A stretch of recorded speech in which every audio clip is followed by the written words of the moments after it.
Much, Dr. Fontum, and thank you so much to Atto and the rest of the Secretariat for having me today. Indeed, it's my honor to speak to you today, and I hope that I can be of some help in explaining how peacekeeping operations work, what they look like in practice, and perhaps adding some data to help you think through your plans. Thank you again for those kind words. As you mentioned, I have spent most of my career working on peacekeeping and political affairs at the UN. I'm no longer with the UN though, so just to say that my comments here today are made just in my own capacity. And I also wanted to just note that I'm not a expert on Cameroon. I don't want to claim to be.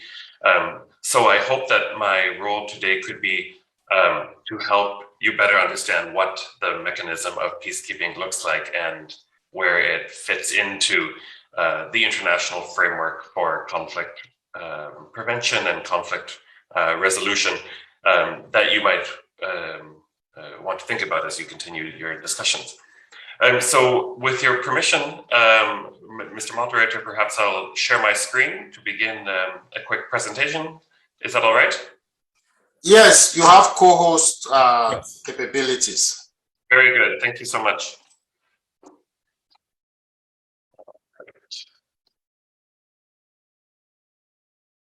Very good. Can you see that all right? Yes, we see the truck, the UN truck. Very good. So what I hoped to do today, very briefly, was to explain the origins of United Nations peacekeeping operations, where they come from, how they came to be, and what are their fundamental characteristics, going back to the origins of the organization. I then would like to explain how the mechanism has evolved over the years, the types of challenges it's faced, the types of issues it's overcome, and then to speak about what it looks like today and what are the different facets of peacekeeping that we see in modern times. And that includes some of the challenges that missions face in some of the modern environments where they are, including, for example, the Central African Republic or the Democratic Republic of the Congo. And then some questions for the future that UN policymakers and the stakeholders of peacekeeping are thinking about in terms of how the UN and how peacekeeping operations can adapt to the challenges we face today. And I hope that some of those questions might be helpful to you and to your audience in thinking about what you would like to advocate for at the international level. And I hope to speak for about 20-25 minutes, and then of course I'll be very happy to engage in a discussion.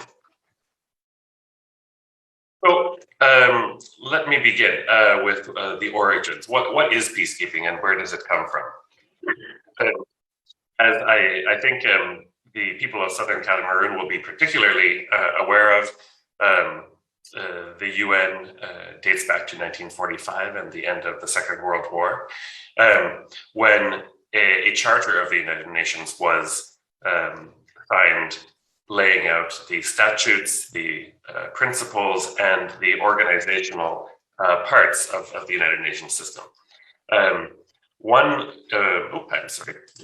important part of that system was the Secretariat. Another was the Security Council, and another was the General Assembly. And that's important to understand because they have very different characteristics. The General Assembly, as you likely know, it has one membership for every country in the world that is a member of the UN. So one country, one vote. Whereas the Security Council, which you see here in this photo, is made up of 5 permanent members: the United States, China, Russia, the United Kingdom, and France, and 10 rotating members that are elected by the General Assembly to represent them on the Security Council. So these are diplomatic member states that have voting power at the UN, and they are the constituents for which the rest of the UN system takes its orders.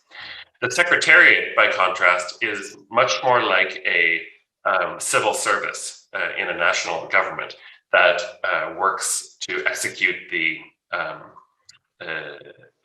will of the Security Council and the General Assembly. And so when we think about how the UN works and where we want to affect it and lobby it for different policies, those are two different places that involve two different strategies that is important to keep in mind. The Charter begins with the core fundamental objective of the United Nations, which is to save succeeding generations from the scourge of war. And so we consider that conflict prevention and conflict resolution is at the base of what the UN is all about. And of course, over the years, a large variety of mandates have been added to that or have grown from that, ranging from international development to international humanitarian assistance to human rights to more particular specialized mandates like refugees and the internally displaced. Chapter 7 of the Charter is the aspect of the document that provides for peacekeeping, under which peacekeeping is generally mandated today. In Chapter 7 deals with the ways in which the UN, especially the Security Council, can enforce its decisions, particularly its decisions to instruct different parties to a conflict to cease hostilities. If the Security Council has issued such an order in a given conflict, and that order hasn't been respected by the parties, then the Charter authorizes the Security Council to order the use of military mechanisms, including the use of force to enforce that decision. And it's under that chapter that peacekeeping missions are generally mandated today.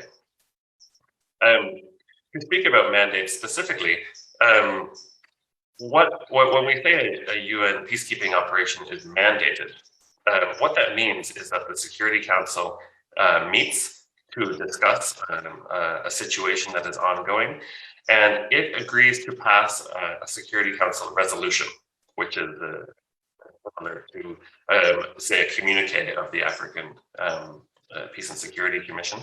And that resolution includes a number of elements that authorize a peacekeeping operation,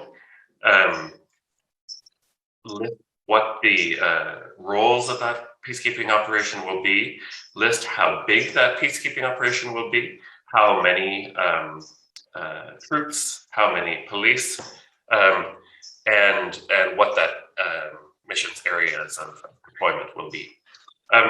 So when that has happened, a peacekeeping operation has been authorized. It is allowed to deploy to a situation. But of course, the UN doesn't have a standing army. There is no UN military sitting somewhere in New York. So what happens instead, that when a peacekeeping operation is authorized, is that the UN Secretariat, acting on the orders of the Security Council, issues a request to all of the member states of the United Nations, asking them to pledge military units to participate in that force. And so peacekeeping operations are made up of a patchwork of those different units. So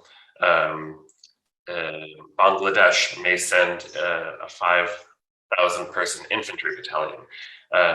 Rwanda may send a special forces unit. Uruguay may send a naval unit. And together, those make up the structure of the peacekeeping operation. In addition to those military units, very importantly, missions also include a number of civilian staff, and I'll speak about the different roles that they take in a moment. But those are international civil servants that actually are members of the Secretariat. So they have a slightly different status. So what did this look like on the ground initially? So the first United Nations peacekeeping operation was authorized in 1956.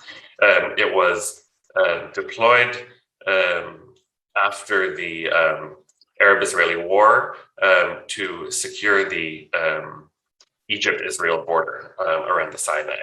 And at that time, the mandate and the role of the mission was quite simple. Essentially, you had two sides of a conflict that had been fighting, and there was a ceasefire agreement negotiated to stop those hostilities, and the peacekeeping operation was deployed into the middle of that, right on the border, to basically separate the two sides. And their job was to observe, report, and interpose, basically get in the way of the two sides fighting one another.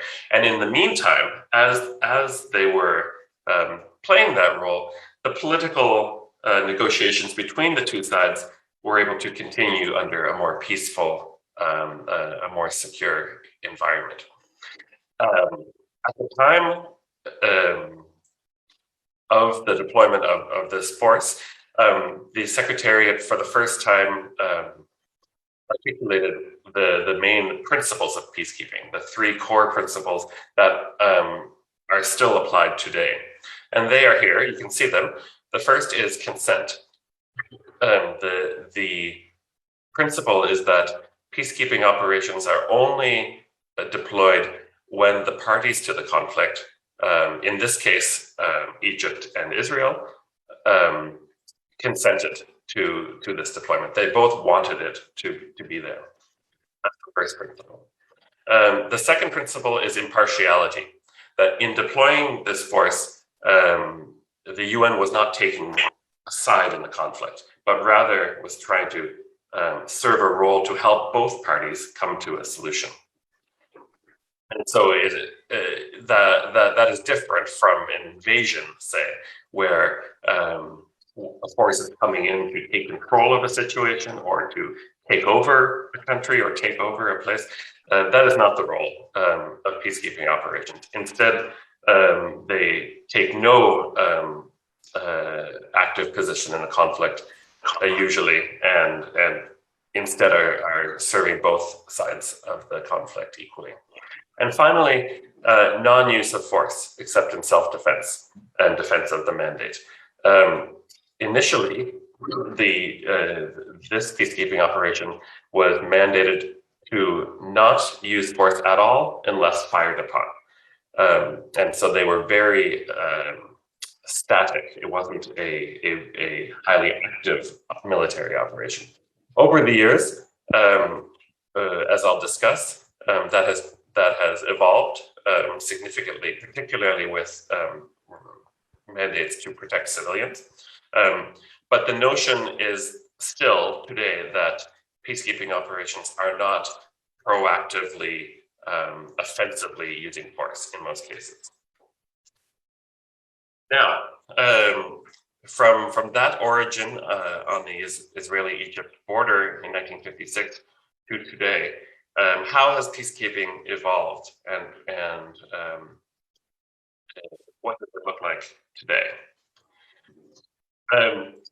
Most importantly, peacekeeping operations have evolved from that very simple, very static, non-offensive, not moving very much posture to what we call multi-dimensional peacekeeping. And this photo that I took from DRC in MONUSCO, this was a directional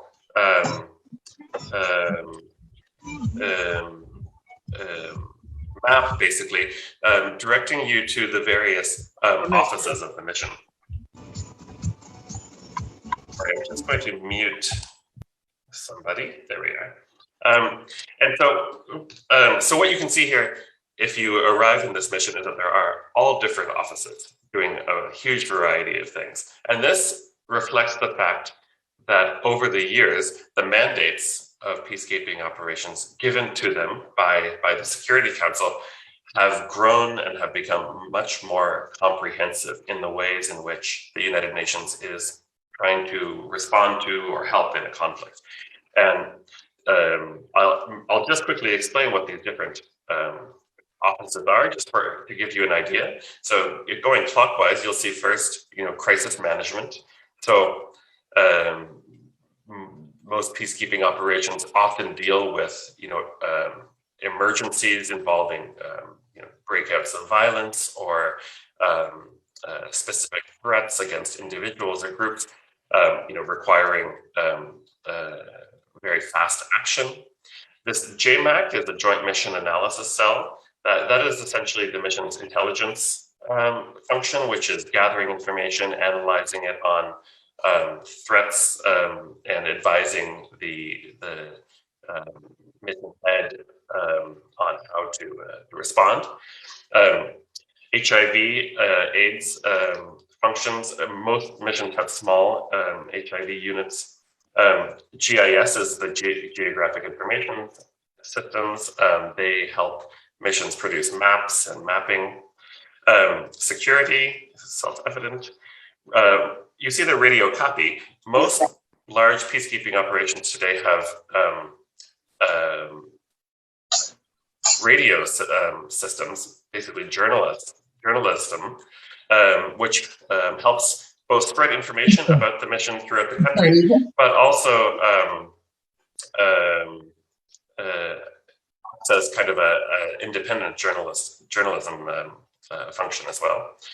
PIO is public information, which helps to explain the role of the mission to local stakeholders, local populations, and civil affairs, which works with civil society and concerns of country. There are many other functions as well, but this gives you an idea of the extent to which a multidimensional peacekeeping operations really work on a wide variety of activities.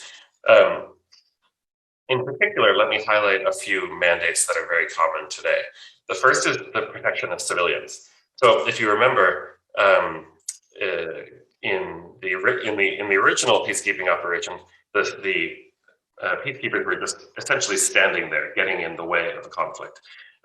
Increasingly, missions are now mandated to more proactively go out and protect civilians who are at threat of violence.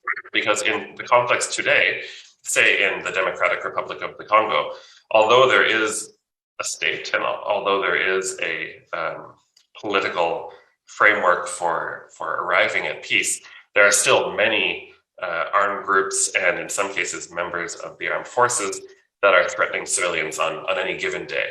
And so the mission is mandated to understand those threats and to the extent possible to go and try and prevent them. And as you may be aware, there is certainly a lot of criticism of the UN in terms of its effectiveness in preventing all types of events, of threats to civilians. But that's the mandate. Missions are also often mandated to support elections, to help countries organize elections that will help move them forward.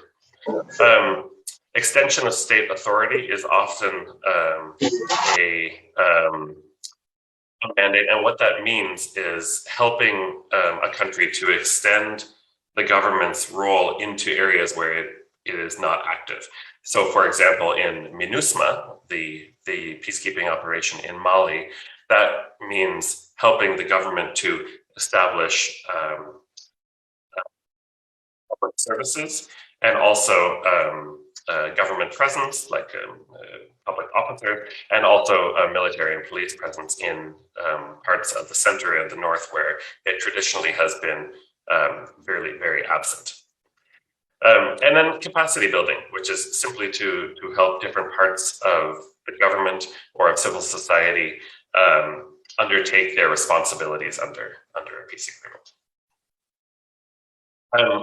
As you probably noticed in those examples that I've just given, the parties to the conflict are not two different countries, like was the case with Egypt and Israel. Instead, in the last 20, 30 years, we have seen a real shift in what a lot of conflict looks like, that goes away from these country versus country conflicts and more towards internal civil war type of situations or civil conflicts. And so that is really, it's interesting and important for our discussion today, because when we think about that principle of consent of the parties, now what we're talking about is the consent of the host government, but also to some degree the consent of different armed actors or parties to the conflict within a country, the non-state parties. And that shifts the political discussion a little bit.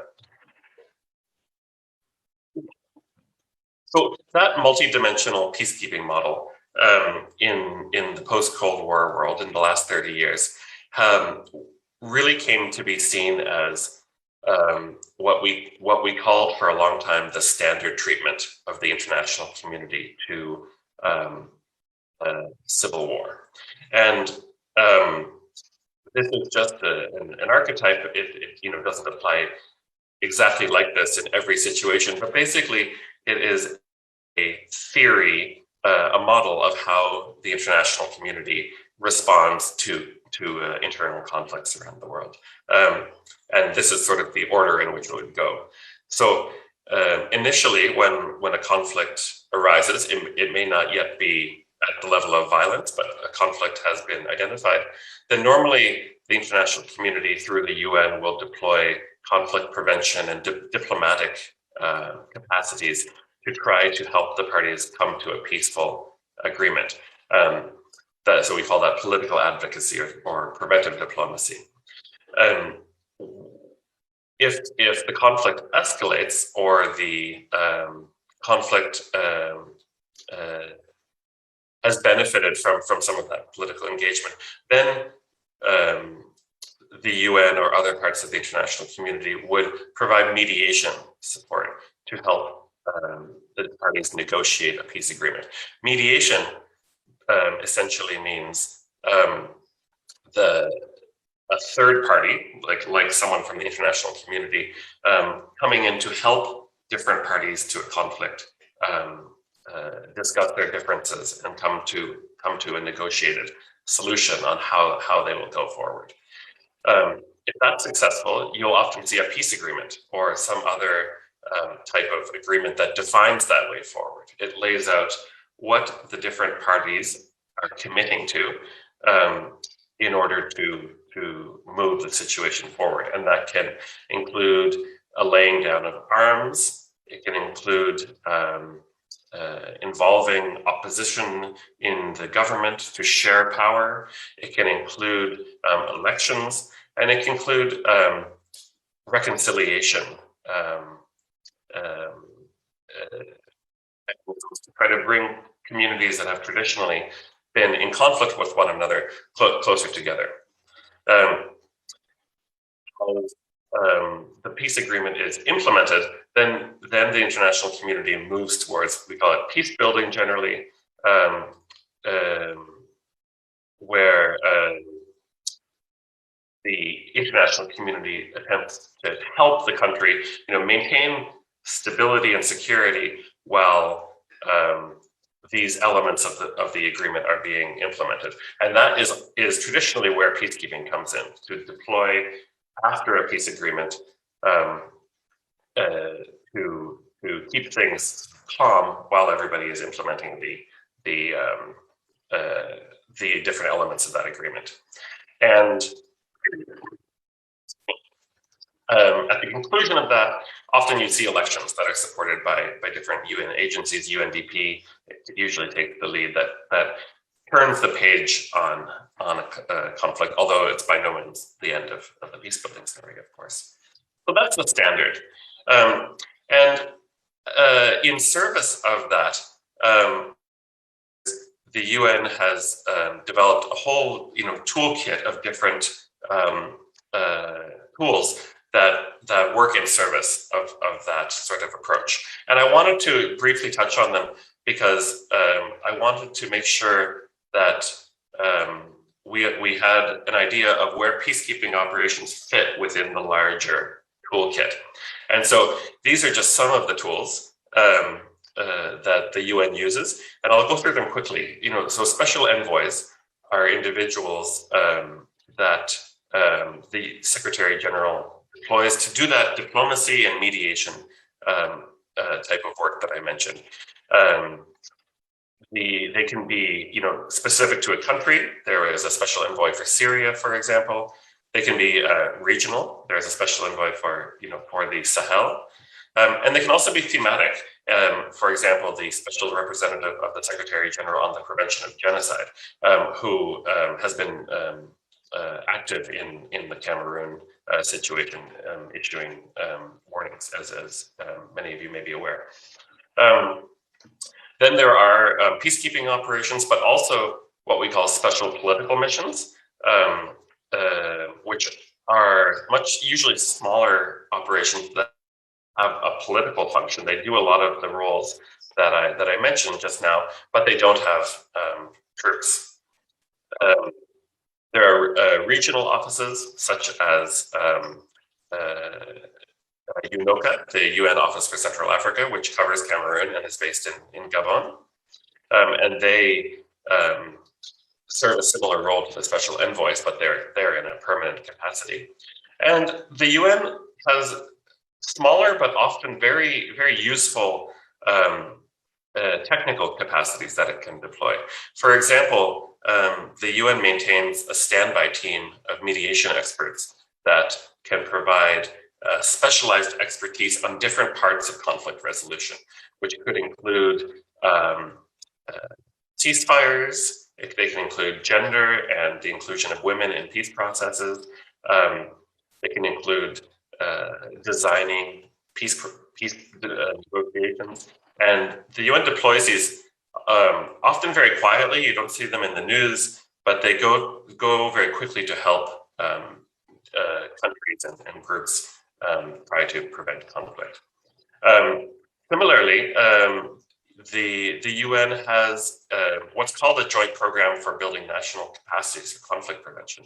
But what that means is that in countries that don't have special political missions or peacekeeping operations, the UN now deploys what we call a peace and development advisor to the UN office in the country to advise the UN in that country on conflict resolution, conflict prevention issues. And so Cameroon currently has a peace and development advisor that is deployed with the UN resident coordinator.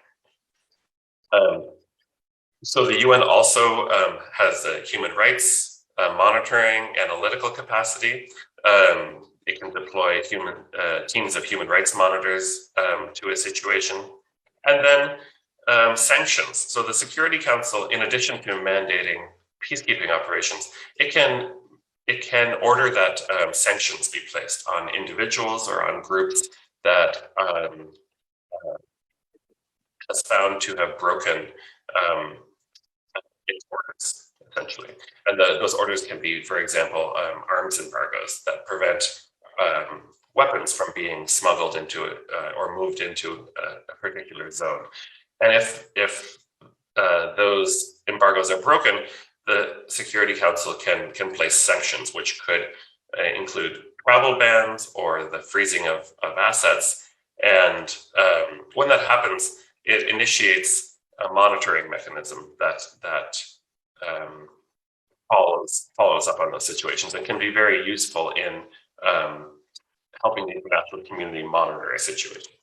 So that's just some of the tools around peacekeeping that might be of interest. Let's look at then in this context peacekeeping today and what some of the profiles look like today. So this is the current sort of portfolio of peacekeeping around the world. There are 12 current deployments, which you can see are primarily in Africa and the Middle East, but also one in Europe, in Kosovo, and one on the Indian-Pakistani border. There are currently about 75,000 uniformed personnel deployed to these 12 missions, mostly troops, but also military observers, which kind of play that original role that I discussed, and also police that primarily advise national police forces. Those uniformed personnel are provided by 121 different countries. Some like India, Bangladesh, Senegal, Rwanda provide large, numbers in the thousands, whereas some countries provide, just a few small units. And the current budget of all of these missions together is about $6.5 billion, and that's paid by all members of the UN who pay an amount that is determined based on sort of a complex formula. So what are some of the challenges that we see today in peacekeeping operations that make it hard for missions in some cases to fully implement their mandates? And this is really important to keep in mind when looking at a potential new peacekeeping operation, because these challenges, are certainly very real and certainly, really impact on peacekeeping effectiveness, of course. One is that peacekeeping operations today are often deployed in situations where we say there is no peace to keep. And what that means is that despite that standard treatment that I mentioned, missions have been deployed recently in situations that don't have a peace agreement, where conflict is ongoing, where a lot of violence is ongoing. That's the case, for example, was the case in the Central African Republic in 2013, where the Seleka, the Atibalaka, and the government were still in conflict with one another. It's arguably still the case today in Eastern Democratic Republic of the Congo, where you still have many armed groups battling the government. And that's it poses a significant challenge to the effectiveness of the peacekeeping operation in that case, because it really has to contend with high levels of ongoing violence, including against civilians, with what is a relatively small force. Another challenge that's related to that is a breakdown in the Security Council. In the 1990s and early 2000s, we saw generally pretty strong agreement, especially between the United States, China, and Russia on how situations should be resolved. But today, if we look at Syria, Central African Republic, we see situations where these permanent members of the Security Council are very far apart. And that poses significant challenges to a peacekeeping operation, because the political support is not there. In fact, sometimes the different parts of the council are working at cross purposes, and that creates a very difficult situation on the ground for peacekeeping operations. Post-government buy-in is often an issue. So as you'll remember, I mentioned one of the principles is consent. And so a peacekeeping operation won't deploy unless the host government wants it to be there. However, once it's there, that doesn't mean that the host government is always fully supportive of all of the activities of the mission. And there we need just look at South Sudan, where although it accepted a peacekeeping operation into the country, it has made life very, very difficult for the mission to do its work. It has prevented it from moving freely, particularly to areas where there are allegations of government abuses against civilians. And in that context, it makes it very, very difficult for the mission to work effectively. Sexual exploitation and abuse by peacekeepers has been a problem for a long time that has garnered a lot of attention, understandably. By sexual exploitation and abuse, I mean engaging in prostitution, in underage prostitution, in which of course would be rape, in trading international assistance for sexual favors. It's a problem that was raised most recently in the Central African Republic. There's a lot of work going on in the UN to try to address it and to reduce the risks and hold perpetrators accountable, but it remains a live phenomenon, and it's in addition to its the damage done directly by those acts, it also can really damage the relationship between the peacekeeping operations and the trust in the local community, and so it's also a very serious problem for the effectiveness generally of the peacekeeping operation.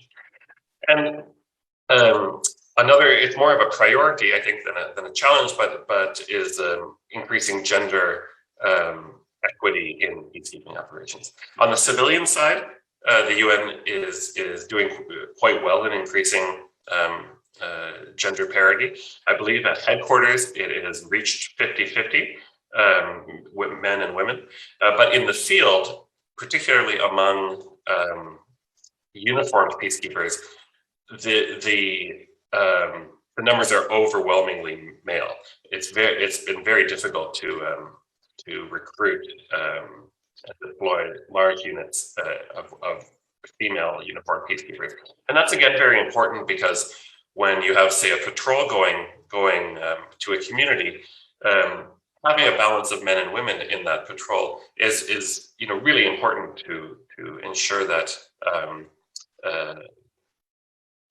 that the mission can talk to different people, can talk to men, can talk to women, can engage in a culturally appropriate way. So that's why it's still a major priority for the UN to increase the deployment of women in its forces. And finally, so violent extremism. As we've seen in different parts of the world, the rise of what might be called terrorist groups in some cases. This has been a real problem for peacekeeping operations for a few reasons. One, because those groups generally don't see the UN as an impartial third party, and so the UN has been attacked, has been targeted, and we see that, for example, in Mali, where it has been the most deadly mission for peacekeepers, and peacekeepers have been directly targeted for attacks. But it's also very difficult because violent extremists often don't want to engage in power sharing, in a negotiated solution with the other parts of the conflict. And so what do you do in that situation? How do you respond to them? And that is a question that the UN is really still grappling with.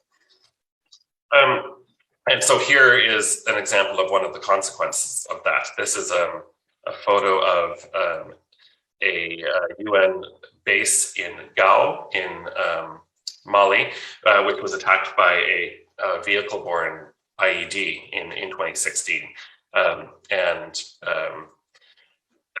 this have really serious consequences on the UN's ability to act, because now they have to start erecting barriers. If you look at the left of your screen, you'll see these large walls that are going up, and it makes it harder to work day to day with local communities, and that's a real serious concern.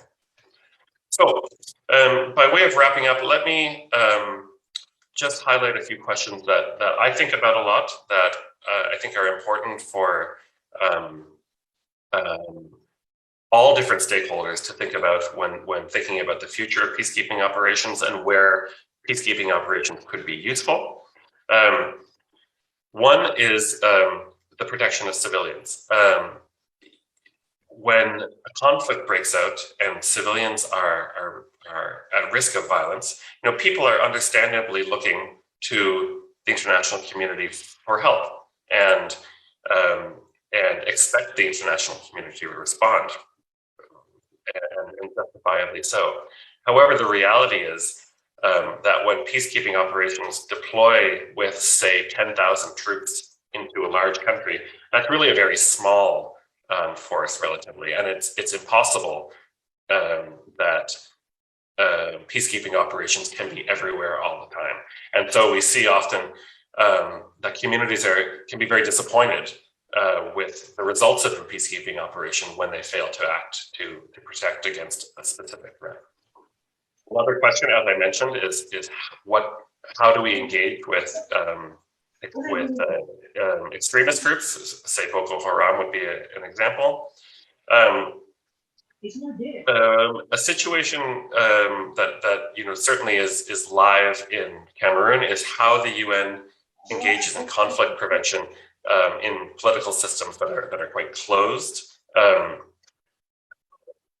we see in situations where leadership has been in place for a long time and political systems are becoming less and less representative, it's harder and harder for the international community to work with those systems to try to address some of the risks that could lead to conflict. And yet, those are the moments where conflict prevention is, of course, the most important. And that's a challenge that we grapple with every day. How do peacekeeping operations respond when the host government is itself a threat to the population? For example, in that situation in South Sudan that I mentioned. And then a real priority, and this is certainly important for Cameroon's situation, is how the UN works with regional and sub-regional organizations. In this case, the African Union, and of course, ECAS. Often regional organizations are better placed to work politically with different countries or different parties. Sometimes they have closer contacts to different key players. And so the UN and regional organizations really should be working more and more closely together. And that's definitely for Central Africa. So with that,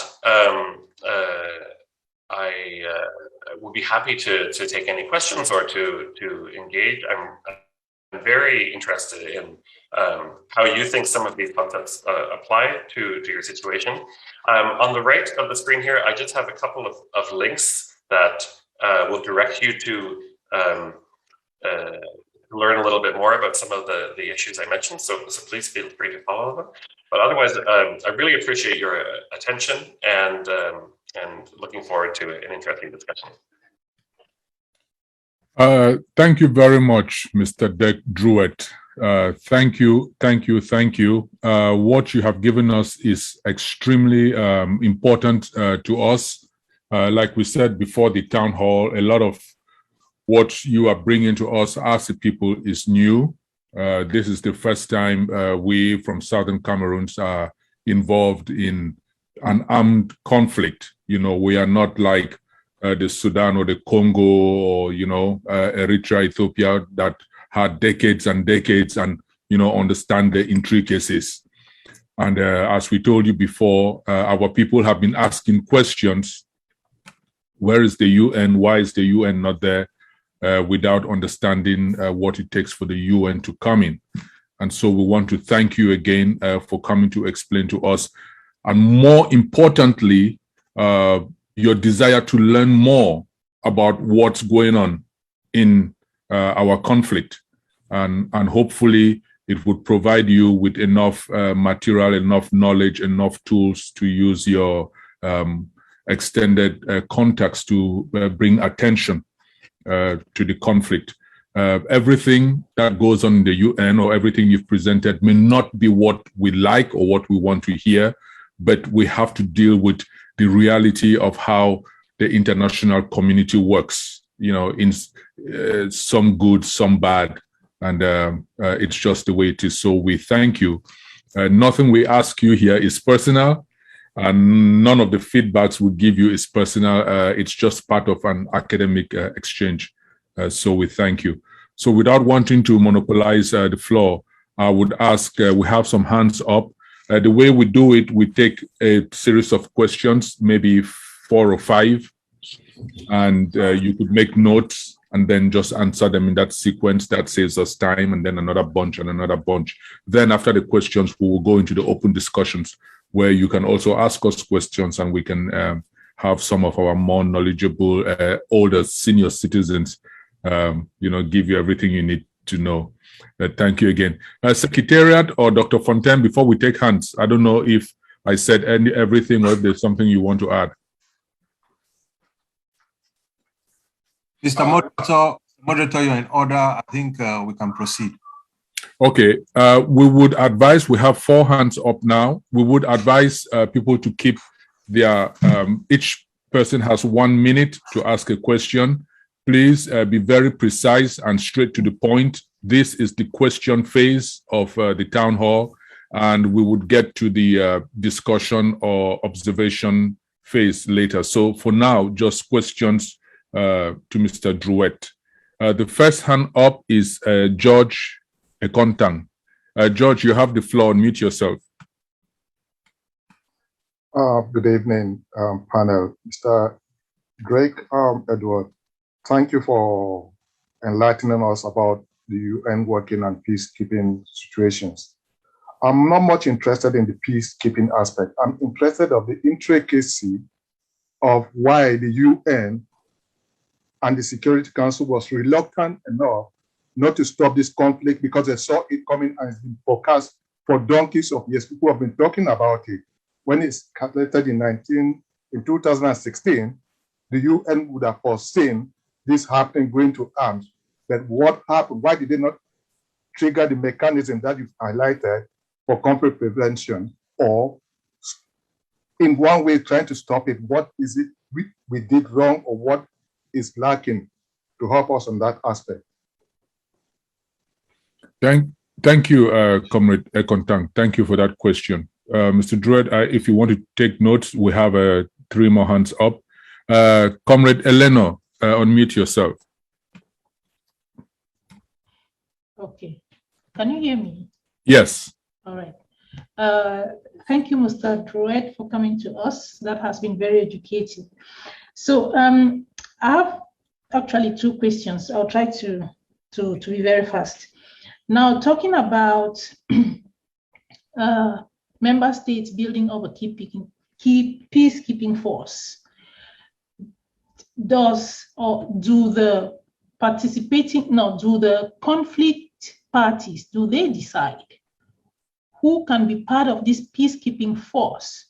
For example, in our particular case, can we say we do not want France, or can France be imposed onto us? That is the first question. Then the second one, talking about both parties giving their consent to a peacekeeping force. Has there ever been a situation, a ping-pong situation, where one party says, I don't want this peacekeeping force, and the other party says, I am okay with this? And at the time the other party says, I am okay, and the other one says, no, I'm not. What happens then? I hope I've been able to present my questions in an understanding way. Thank you. Thank you, Comrade Elena. We'll take 2 more questions, Mr. Druet. The next one is from Maggie Kilo. You have the floor. Okay. Yes, thank you very much, Mr. Druet, for excellent presentation. My questions are by way of really for you to provide a little bit more explanation and clarity on the issues. Definition-wise, what's the difference between negotiation and mediation?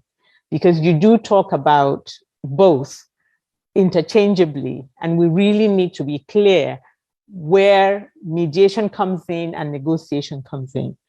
My second question is by way of really clarity on early warning systems. I know you didn't talk about them, but we know they exist. Africa Union has one, the UN system has one.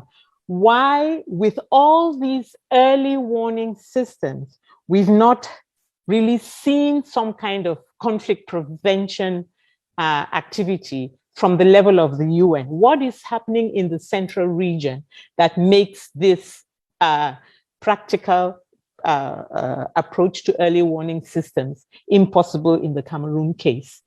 My final question, and this has to do with something that Elena has asked about what comprises the peacekeeping force. Now, given a situation of the territorial situation of Cameroon as embedded as South Sudan and the similarity, can you use the case of South Sudan to really explain to us Cameroonians, Southern Cameroonians, how we can engage with the UN? At what step can we get to have a peacekeeping force that will protect us civilians for us to be able to engage in the other activities of the mission, as you put it right, up to the point of elections? Thank you. Yeah. Mr. Druet, if you can just take one more. Some of the questions have several parts, but it's just, we had just 4. Let's take Jojo Ambazo. And then I would ask all the people who have asked questions to be on standby in case Mr. Druet needs, because there are several parts to some further clarification on the questions. So Jojo Ambazo, you have the floor.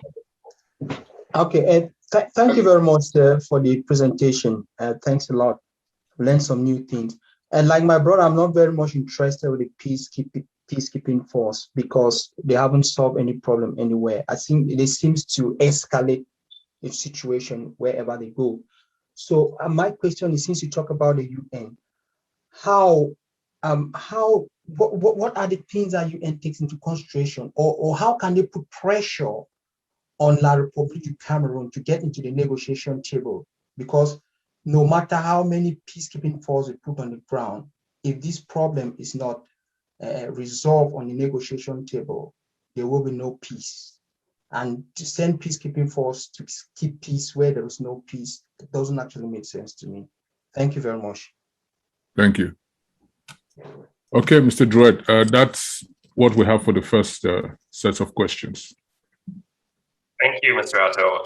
Wow, these are very apt and insightful questions. Thank you so much for them, and I'll do my best to answer. But certainly they're challenging ones.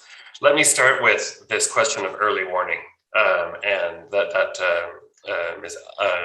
Ikontang or Mr. Ikontang and Ms. Maggie referred to. Why, given the risks in Cameroon or elsewhere for that matter, and given the presence of early warning systems in the international community, has nevertheless the international community failed to act effectively to prevent conflict? It is, I think, probably the most important question facing the UN, the international community today, because as you rightly point out, the risks of conflict in Cameroon, for example, have been there. They have been clear. The trajectory of political entrenchment at the center has of course been a phenomenon for many years, and unfortunately, the reality, it seems, at the UN and in the AU equally, is that early warning seems to be relatively easy. It's early action that is the problem. That usually the risks of conflict are well known, but mustering the political will to act before a conflict breaks out is a major problem, challenge in the international community and in the Security Council.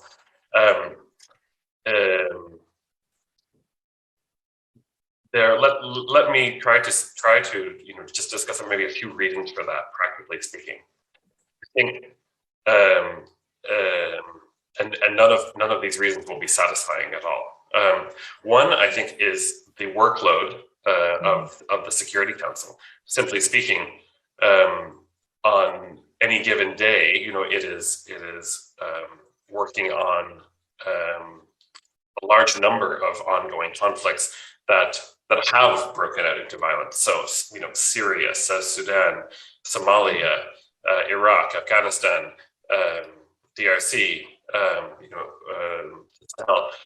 and that, I think, in a tangible way, really draws focus. And that's similarly true in the Secretariat.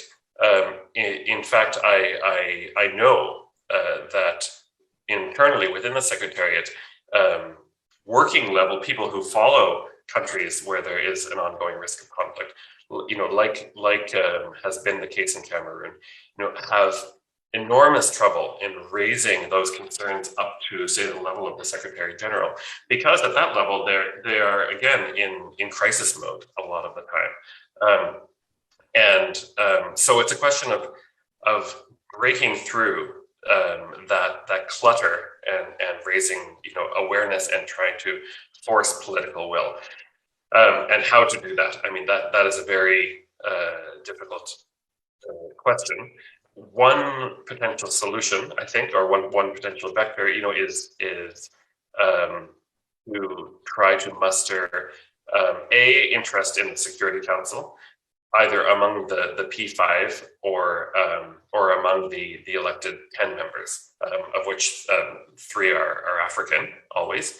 But also there are other mechanisms for political engagement at UN headquarters that can be useful. One thing, for example, is what we call groups of friends. A group of friends is just an organization of member states that are interested in a specific situation and that meet to engage with the Secretariat, engage with the country in question, engage with stakeholders, and to try to identify solutions at the diplomatic level that could be useful. Well, I don't know if there is such a thing for Cameroon at the moment. It could be something to consider.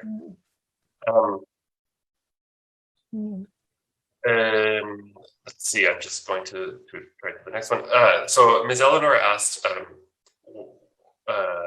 whether the parties to a conflict, when deciding or when sort of accepting a peacekeeping force, whether they could input or dictate or prevent specific member states from providing personnel. The answer is sort of yes and no. There is no official mechanism for okaying a specific troop contributing country, although in practice, when there are political sensitivities like that, often there are, I think, informal negotiations that can be done in that regard. For a long time, there was a sort of a principle that neighbors don't make good peacekeepers, i.e., we don't send peacekeepers from the surrounding countries into a situation. That has changed with say, South Sudan, where Ethiopia, for example, is very active, Uganda, etc.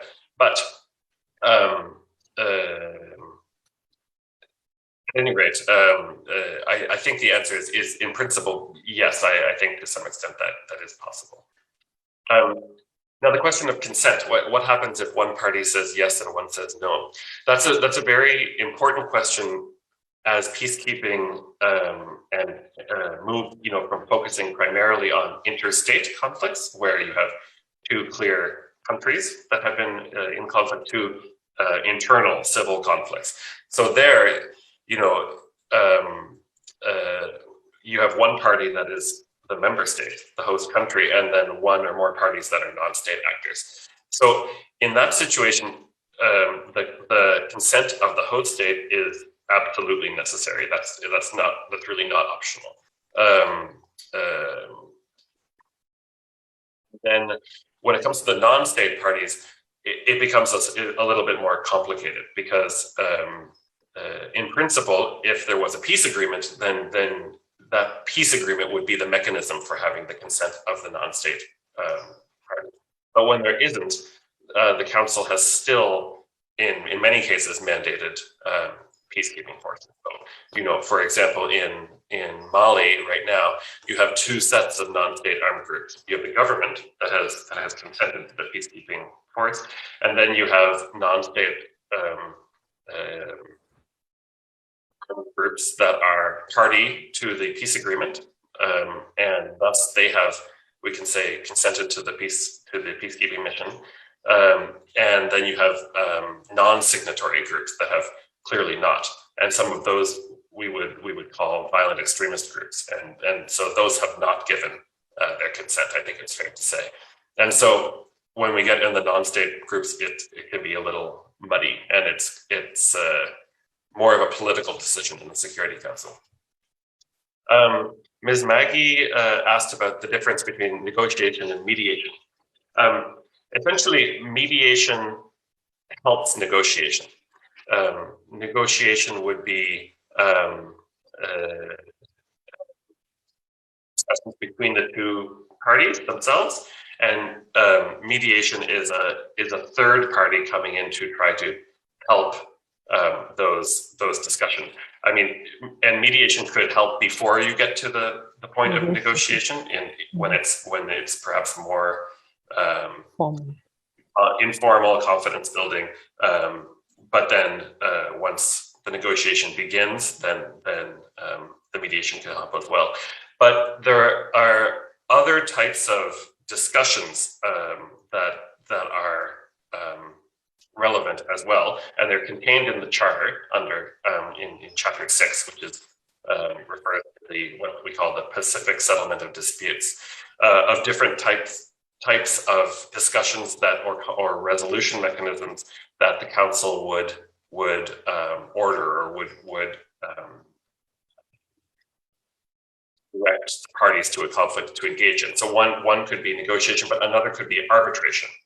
And that is where a third party is going to hear the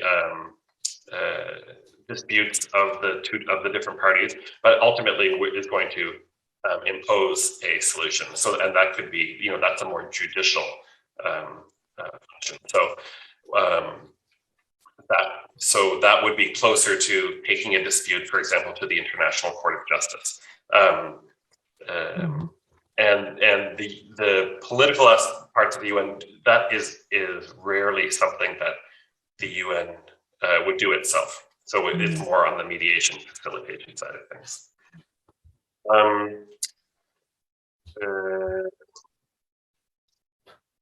Mr. Ambozo asked about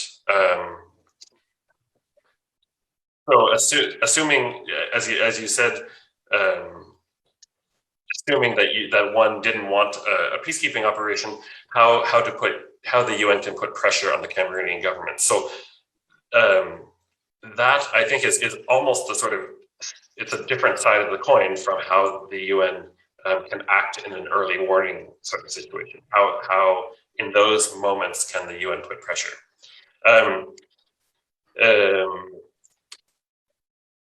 We have kind of a fledgling set of lessons on how to work in situations where the political environment is very closed, which is how I would define the Cameroonian government situation. And there are a variety of parallels in recent years that we can look to that give us some lessons on what works here. And one example might be the Gambia in 2016, where there was an electoral dispute in which President Yahya Jammeh essentially lost the elections but refused to leave, and there was a risk of civil war there. But ultimately, the situation was resolved. Another situation we can look at could be Gabon, also in 2016-17, when there was again an electoral dispute between President Gbagbo and the presidential candidate Jean Ping. In both cases, personal engagement appears to be really important. So by that I mean having trusted senior high-level external engaging with leadership to try to, key leaders in the government to try to convince them to take a specific course of action, and that can be appealing to their patriotic duty. It can be appealing to their self-interest. It can be appealing to a particular policy action that they argue is in best interest of their party or of the people, etc. To do that, we look increasingly, as I was saying, to regional organizations. Where the UN can often provide sort of the high level international political legitimacy, but when it comes to having close contacts with leaders and with key individuals in governments, often regional actors are well placed there. So that cooperation is key. Another important, I think, sort of entry point is obviously where there is a relationship between the government and a member of the P5, the Permanent Five in the Security Council. In Cameroon's case, that would be France. And to be sure, as I'm sure you are well aware, that's a very strong, relationship, and one that could certainly influence the government. But and so that becomes a question of influencing that member of the P5 to in turn influence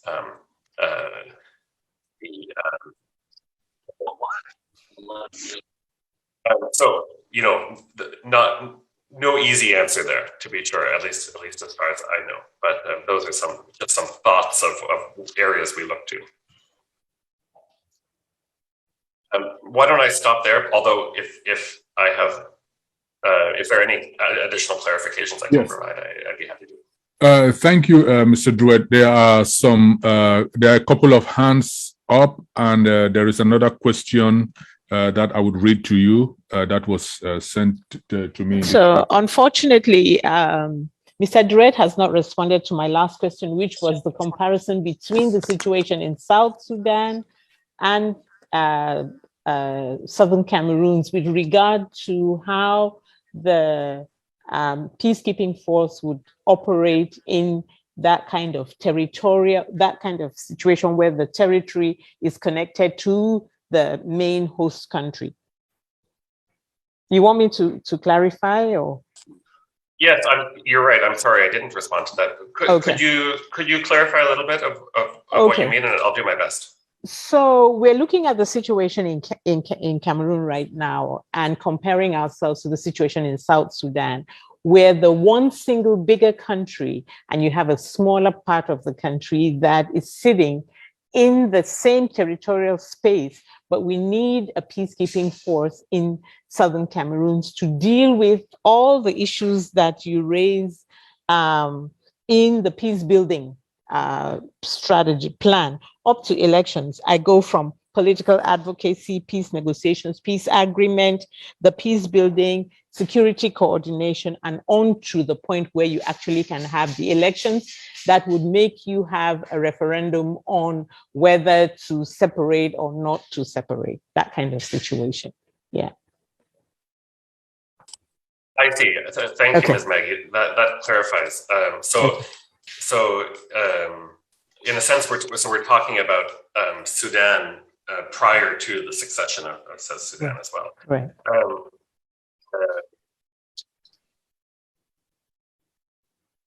So, I mean, the way that came about was through a comprehensive peace agreement that was alongside a peace operation. So in line with what I was saying about the evolution of peacekeeping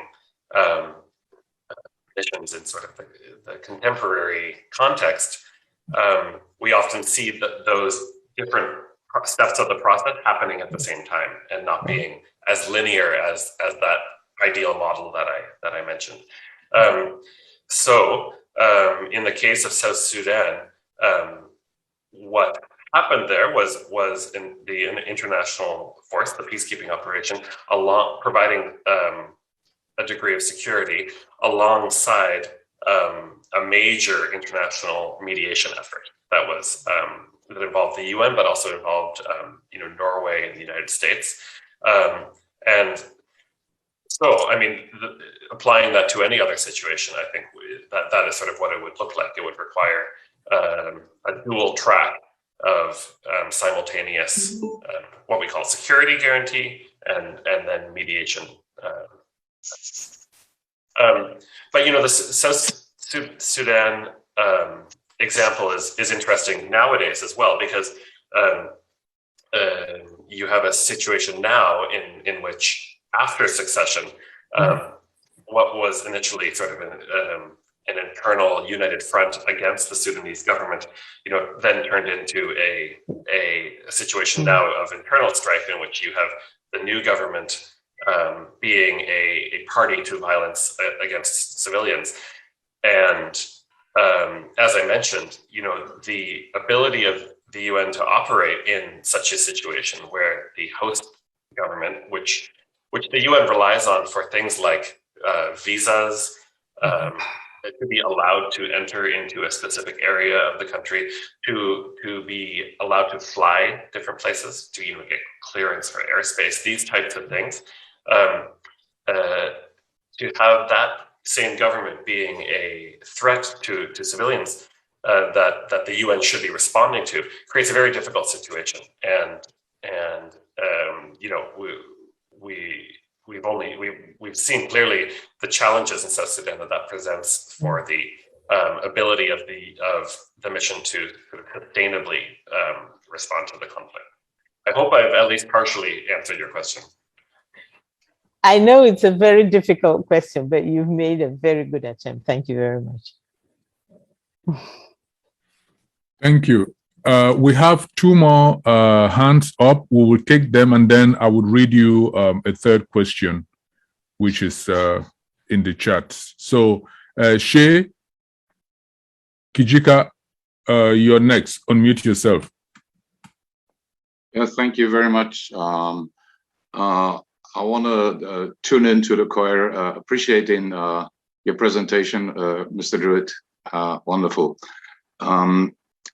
One question I had, you answered already in your last remarks, that the main obstacle in the United Nations to put our agenda on the table is a country we call France. I hope I understood you right here. The situation is, the question I want to ask is, why is it that the United Nations don't understand that this is not an internal conflict? It is a clear occupation by La République de Cameroon to the Southern Cameroons, and that we act in self-defense. And as peace-loving people, we've been crying out for help from the United Nations, and nobody seems to listen. So is there any chance, how do you look at it? Is there any chance that our situation comes on the table and will be dealt with accordingly? Thank you very much. Thank you, Shea, for that question. And then we go to Dr. Foster. You're next. Thank you very much, Mr. Moderator and Mr. Druet. Thank you so much for spending a portion of your day educating us. It's been very helpful. I wrote my questions down so I can be clear with some clarity. The first question is, when a conflict is escalating, what mechanisms do the UN trigger to minimize the impact of parties with a conflict of interest interfering with the set out UN process? I give the example of France that controls the central banks of Francophone countries. What mechanisms are there at the UN to exclude such parties that have a conflict of interest from being key decision makers at the time of decision making, not at the time of implementation. My next question is, how often does the UN review the impact of its actions in a proactive way to redress inadvertent errors? For example, the UN mandated Britain and France to prepare their respective territories for independence and decolonization. Are they satisfied with the results? And what steps have they taken to redress the situation if there were errors made? And finally, is the UN satisfied with the leadership in fragile states? What is their official policy on repressive regimes? Do they continue to dish out monies to support absentee presidents pay their bills in third-party countries? Or do they come down on judicious, responsible use of resources? Thank you very much, and I hope your answers will give me more clarity. Okay, Mr. Druet, let me add one more question to what you have. I'll just read it. If it says, all UN interventions in conflicts across is either mandated by the Security Council or request made by a member state or an agreement by parties in conflict and voted by the Council. When a Council member with veto power disagrees with intervention, what becomes of any form of UN intervention as an option to mitigate the conflict from escalating? Was that clear enough? You need me to repeat it? Thanks, Mr. Akko. I think it was clear. And okay. I think it is essentially the same as Mr. Shea's question, which or was it Mr. Fosa's? Sorry, Mr. Shea's question. So, you know, yes. Did you want to take those before we go to the next round of questions? Oh, sure. I'm sorry. Shall I do that? Yeah. It's up to you. Okay. All right, do that, and then we'll go to Professor Anyangwe, and then. Okay. Yes. Great. So if I understood Mr. Shea's question and Mr. Atto's the question you read, it's essentially, you know, what to do if a proposal has been vetoed in the council, and as you rightly say, Mr. Shea, if whatever proposal comes to the council, any one of the P5 members can veto it, and that's that. In terms of the chance of the Security Council issuing a resolution that would do anything, that can be easily vetoed. But that doesn't necessarily mean it's the end of the story. There is quite a lot the Secretariat can do on its own initiative. And for example, the Secretary General can offer what we call his good offices, but essentially offer mediation support. Different parts of the UN can implement projects that are focused on conflict prevention, that can be focused on the capacity building of different parts of the government or different parts of the country. For example, a national human rights commission or national human rights institution that can strengthen capacities within the country to monitor and respond to human rights abuses. Individual non-council countries, say, different European countries, often will fund individual projects focused on that. But I think that leads to some of Mr. Fosa's questions about, what are the limits to what can be done externally if the will does not exist internally. And that relates to this sort of last question Mr. Costa asked as to whether the UN is satisfied with leadership in fragile states. The answer to that is that the UN, for better or for worse, is founded on the concept of sovereignty and of non-interference in from one country into another. Now, of course, we know that the real state of international relations consists of a great deal of interference from one state into others. But it means that the UN itself, the organization, has some serious limits on what it's able to do in a country if that country's government is not willing to approve it or to engage in it, rightly or wrongly.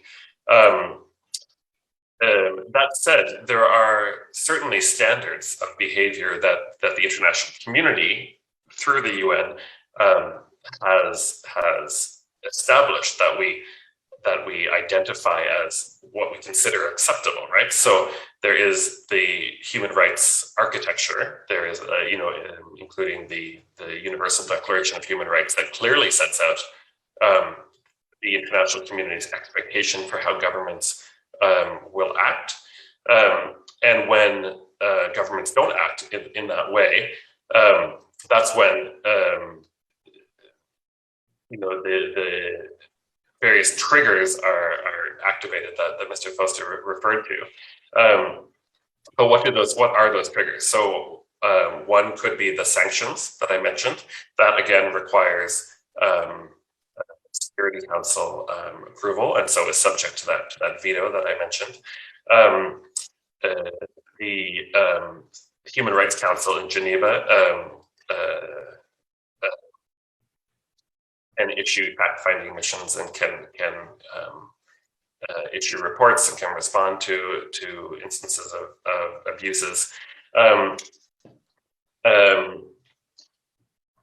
then on the issue of sort of judicial responses or sort of legal responses, if I understood correctly, there is, of course, the International Criminal Court that and the Rome Convention that describes the crimes that fall under its jurisdiction. And in principle, leaders that are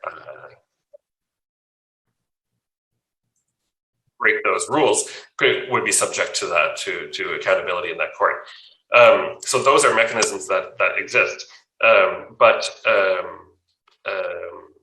there are, I think it's important to acknowledge there are some pretty considerable barriers to action when the host government is not willing to accept them.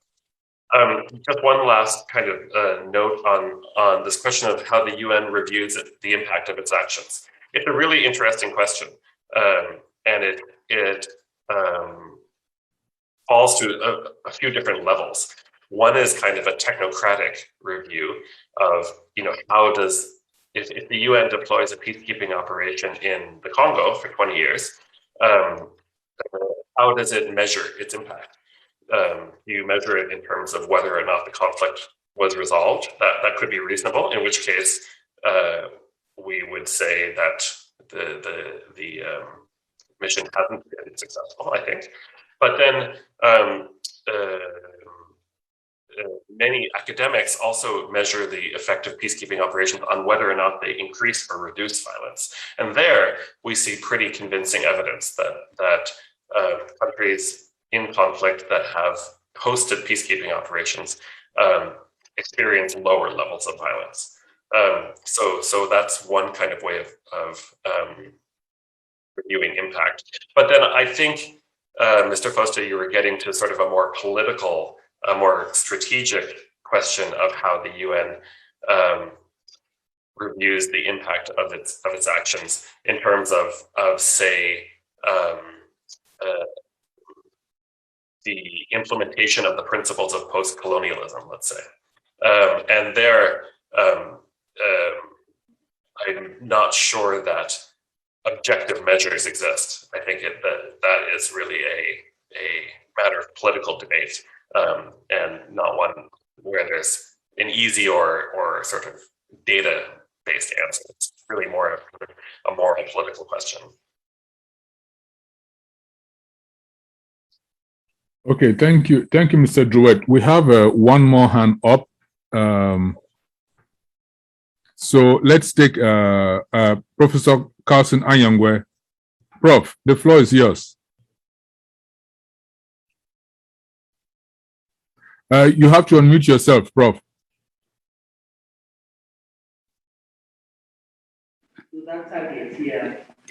Yeah, thank you very much.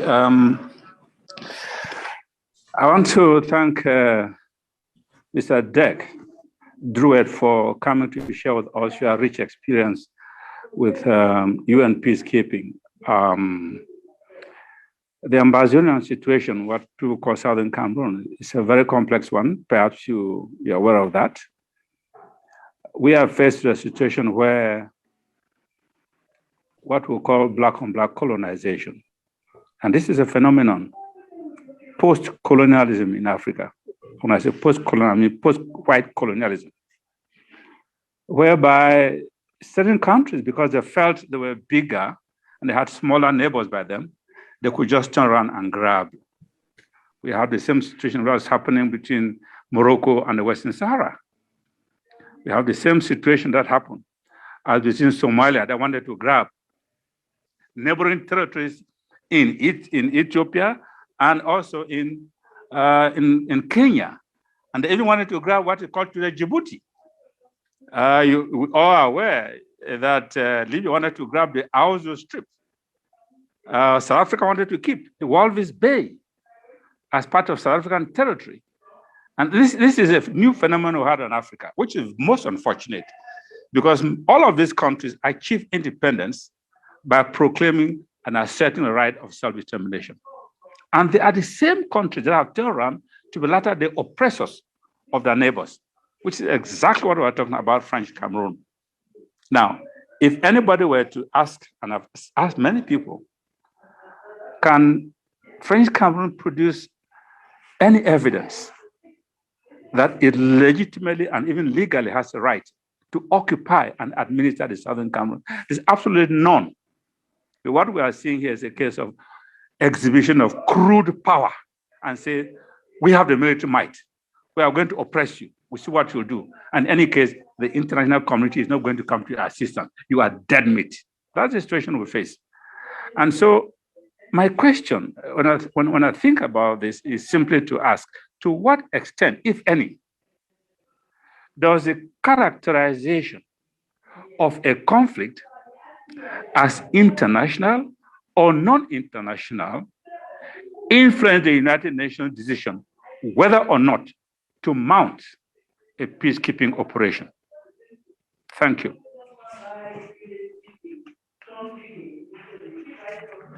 You can go ahead, Mr. Druet, with that. That is a very important distinction, and then we will come back to another question in the chat from Dr. Foster. Okay, thank you, Mr. Otto. Thank you, Professor, for that question. It is indeed an interesting one, and that was a very interesting way, I think, to characterize the situation as well.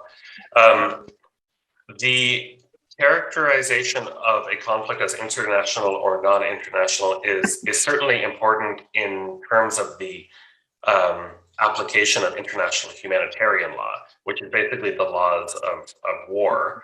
It changes the rules of the game in terms of how hostilities are conducted and what law applies, but that is really more about the conduct of hostilities rather than actually the political solution. In terms of specifically to your question as to whether it affects the Security Council's consideration of whether to deploy a peacekeeping operation, the answer is no, in the sense that that the UN has and certainly could mandate peacekeeping operations to both international and non-international. But perhaps one thing you're hinting at is the level of international will and international awareness of a situation. And certainly global public attention certainly seems to be an important factor in motivating, unfortunately, Security Council responses. There's no question about that, I think. And secondly, it's perhaps a point also that speaks to some of the previous questions, of where we see peacekeeping operations being effective as a means of conflict prevention or resolution at the global level. It tends to be in situations where the great powers don't have a direct interest. So, take for example Congo, where although there are certainly some geopolitical interests, it's not of the first order, and thus it generally falls to the UN to act. But then you take a look at Syria, of course, where the Security Council has been completely unable to agree on a solution there because of the interests of the great powers in the situation. So that certainly is an important factor politically. Okay, thank you for that response. We will take two more questions, and then we would open it to the discussion, because I think people have a lot, and I think you two want to maybe have some questions too, which you would need answers to. So let's take Alem. I think Dr. Foster posted a question in the chat. So we'll take Dr. Foster's second question, and then we'll come to you, Alem. Dr. Foster, if you want to read the question, or if you want to ask Mr. Druet the question you posted in the chat. Yes, Mr. Moderator, thanks again. I'm the same person, just coming back with more discussions. Mr. Druet, as you were speaking, more clarity is coming, and I wanted to at least exploit your presence to get clarity to some of these conversations. I'm looking at the case of the Cameroons, whereby we have had a lot of false and reproduced fake media labeled from different countries, and very conflicting and confusing accounts at times. In fact, many internal people claim that more than 40,000 people have been killed. Official UN documents talk of more than 3,000 people being killed. I see gruesome pictures on social media with parties accusing and counter-accusing each other, and civilians claiming that they have a clear answer. With these confusing parties, it makes it difficult for the UN to make an informed decision. Fact-finding missions will offer the best opportunity to acquire the quality data that will best inform the UN to do such a thing. When these conflicts are escalating, what holds back the UN from mandating one of such fact-finding missions to the Cameroons? Thank you. That was my question. Thank you, Dr. Foster, for that question. Alem, you can ask your question, and then after you, we will then open for discussions. Alem, go ahead. Yes, Mr. Dirk, thank you so much for having been here. I think I've been following you cautiously and carefully, and thank you for your time that you've actually spent with us. My question is pretty simple, even though it might be a little bit complex based on the nature of the question itself. Africa has a lot of problems, and as you just mentioned, and I think it's nice the way you answered the previous question, because it kind of leads towards one of my questions I'm going to talk about. You mentioned the stuff in Syria and how the UN is, quick to jump into such a solution or to such an area, a troubled area. But when you look at Africa, history has proven, including our current situation, that the UN is slow to respond. And people say, it's slow to come up with a resolution or slow to come up with a suggestion. My question to you is, don't you think that it's time, after all that's been going on in the African continent, and Africa has 52 plus countries, Don't you think it's time for Africa to have a seat at the UN Security Council? You know, you look at Americas, you look at Europe, you look at Asia, these other countries do have representation. And that's probably why their cases and their issues get jumped at first. Why is Africa left out? But yet Africa has to adhere to the rules and regulations of the UN. Alem, I believe you're asking about a permanent seat, right? Not the rotating seat, because we have three. Permanent seat, yes. Why should there should be a seat and an African country should be there, or don't you think so? And if not, why? All right. Thank you, Mr. Alem, for that question. So, Mr. Druet, over to you. And then when you answer this pair of questions on the fact-finding and the permanent seat for an African country, we will go to open discussions, the third and final part. Great. Two excellent and astute questions. First, to Dr. Costa's question, what would hold back the UN from mandating a fact-finding mission to bring some clarity and objectivity to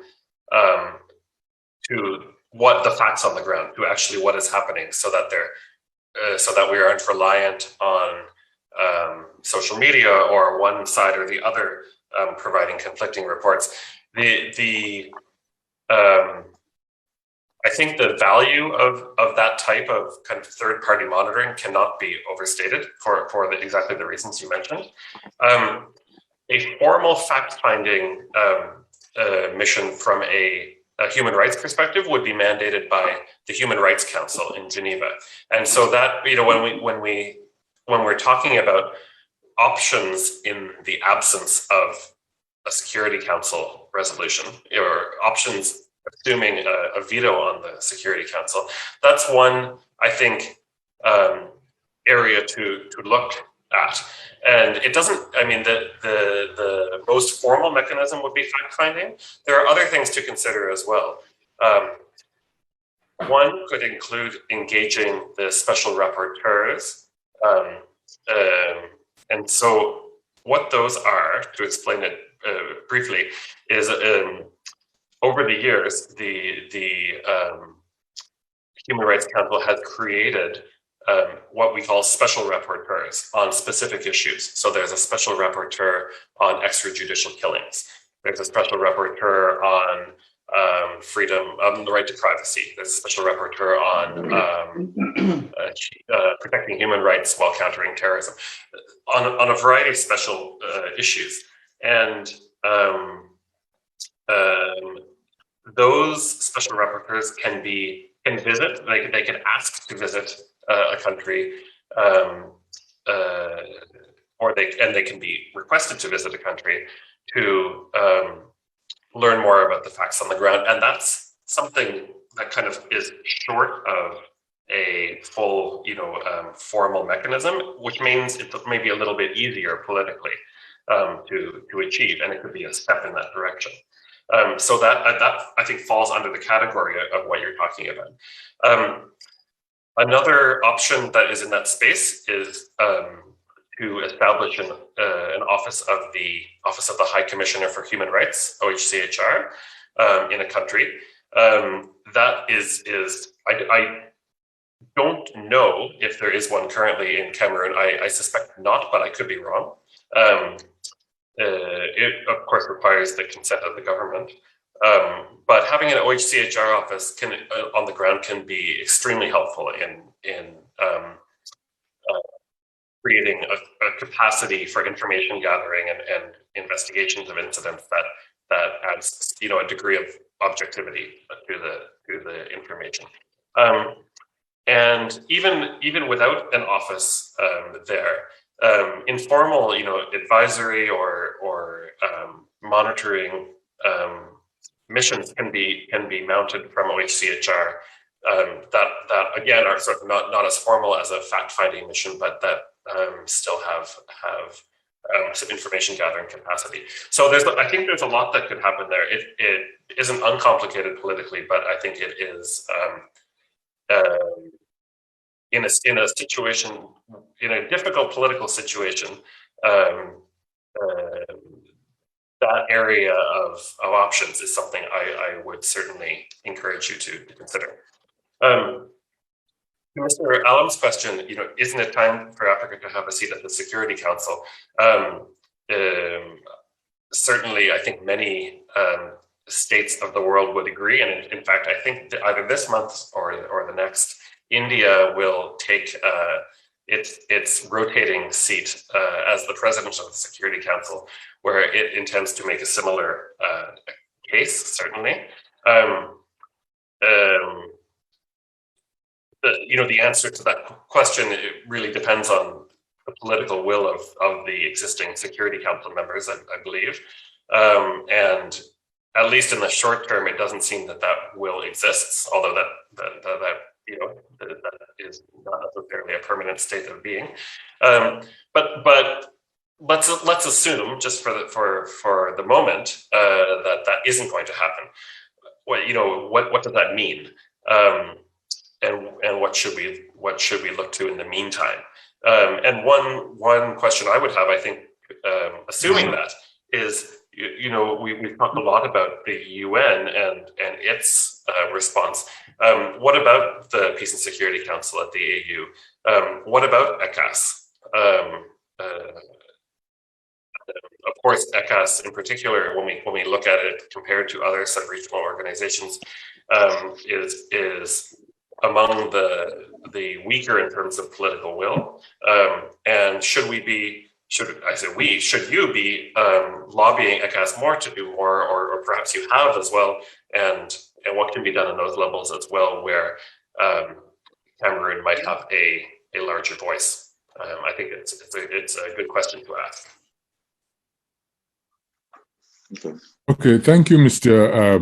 Druet. If I understand you before we go to the open discussions, just to get a little bit more clarity. So you're saying that we could approach the Human Rights Commission in Geneva, and they do not need the say-so of the Security Council to request or to get involved in the fact-finding mission. They don't need the Security Council or the permanent representatives to authorize such a mission. Is that correct?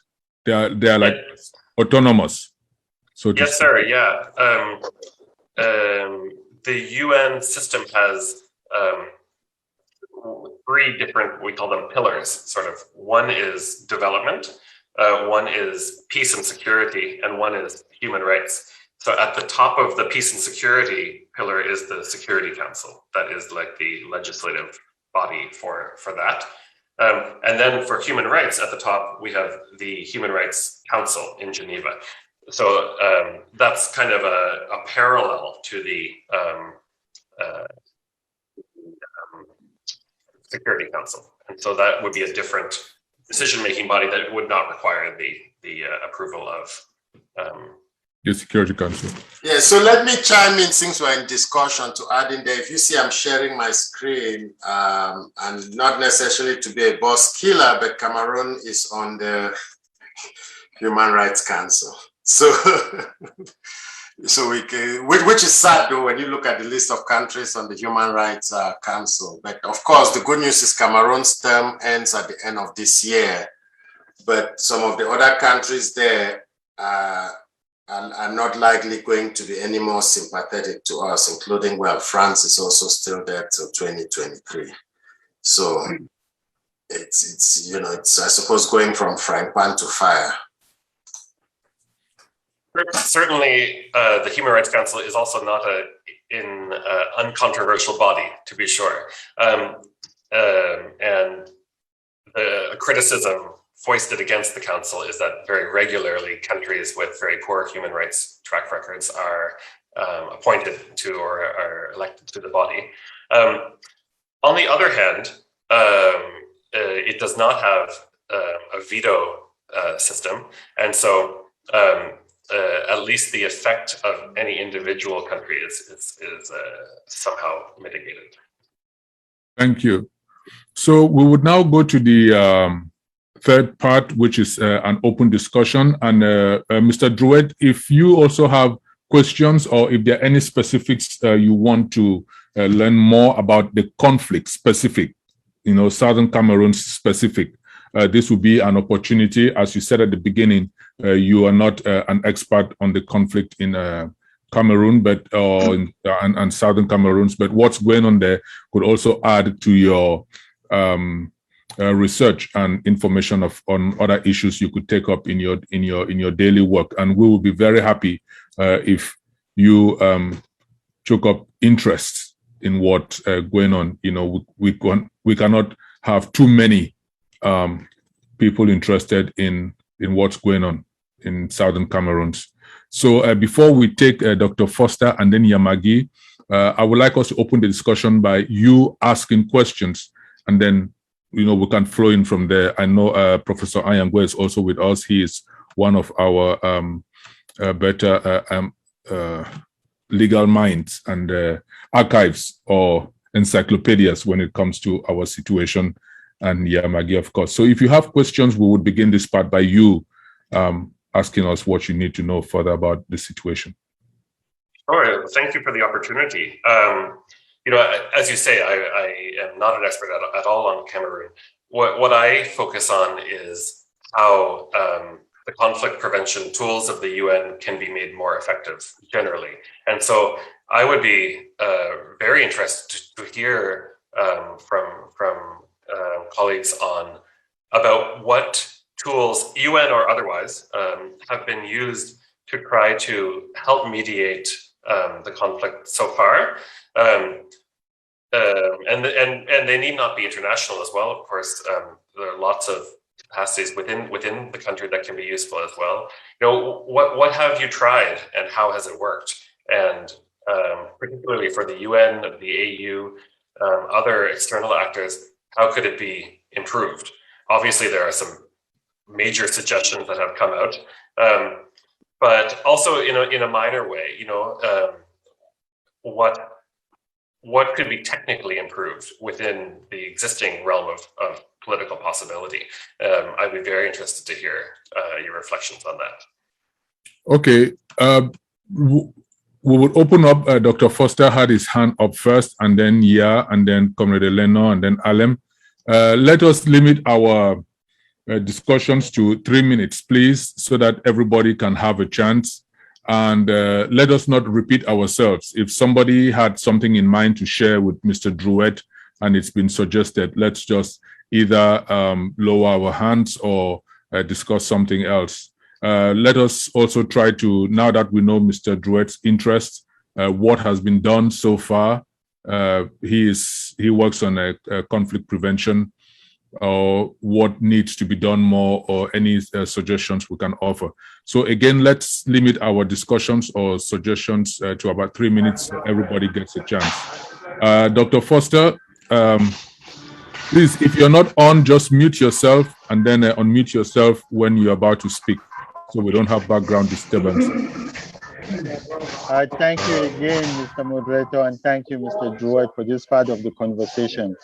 And I am certainly a believer in the fact that if you do not have a firm foundation of where we came from, it's difficult for you to really be able to help us and make the most informed decision.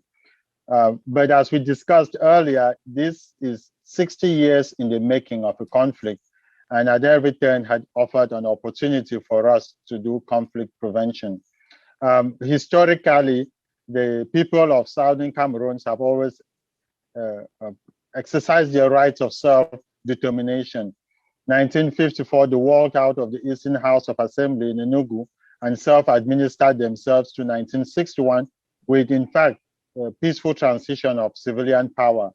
On the 1st of October, 1961, when Britain decided it was time for us to gain independence, they seized those instruments of self-rule and self-determination from us at the Tico airport and handed them over to Ahidjo. And from that day, there has been black on black colonialism. And as you fast forward the trouble, you begin to see that there's been ongoing impunity and repression against our people. And we've constantly been hoping for somebody to recognize the human rights violations and bring to justice this. As you may know, I pointed to the fact that there are a lot of conflicting reports, but clearly some have been confirmed. For example, on the 14th of February, 2020, the government went to a village in Ngabu, murdered about 30 civilians, including children, pregnant women, and killed them. They declined and denied exercising such gruesome activities, but when the pressure was too much to bear, they acknowledged it. One of few instances that have been proven beyond doubt. You may also know that they arrested a journalist, Samuel Wazizi, kept him incommunicado for 8 months, and when pressure came to bear, they said the guy died in detention. Until today, we have not seen proof of his body. You may also be aware that on the 5th of January 2018, refugees were arrested in Nigeria and later on discovered in Yaoundé. Civilians continue to be tried in military court. Last year in Kumba, 7 innocent children were gruesomely murdered in their classroom in Kumba. And as you look at the crisis escalate and see the death of civilians on both sides, it breaks your heart as a humanitarian, and you wonder how much longer can we allow this conflict to go on. Today, we see these people embracing their right of self-determination, except it's violent this time. How do we engage our UN partners to prevent the violence and bring together peace and stability in the Gulf of Guinea? I know many of my brothers and sisters and colleagues will be talking on similar topics, and therefore not to dry it since I went first, I would like to just rest my comments at this. Thank you, Mr. Moderator. Thank you. Thank you, Dr. Foster. I would also like Mr. Druet to know you are our guest for today. So if at any time you feel you want further clarifications, or you want to add your voice, or you want to ask a question or say something, please feel free to interject, Mr. Druet. Okay, thank you, Adam. Thank you. Yeah, you're next. Okay, thank you very much, Atta, for giving me the opportunity to share something with Mr. Druet about the challenges that Southern Cameroons faces in its current territorial situation as it's located in the territorially within the Republic of the LRC, the La République du Cameroun, and its position in the Central African region. So because everybody talks about sovereignty, and everybody also sees the Republic of Cameroon as a sovereign country, the fact that the Southern Cameroons comprises 20% of the population and is in the minority within that territorial sovereign country. And the fact also, which Bia made very clear in the Mo Ibrahim Peace Conference in Paris, I think 2019, where he said that Cameroon really tried to assimilate these 20% minority and has failed over the years. And that's why they're going to be offered a special status.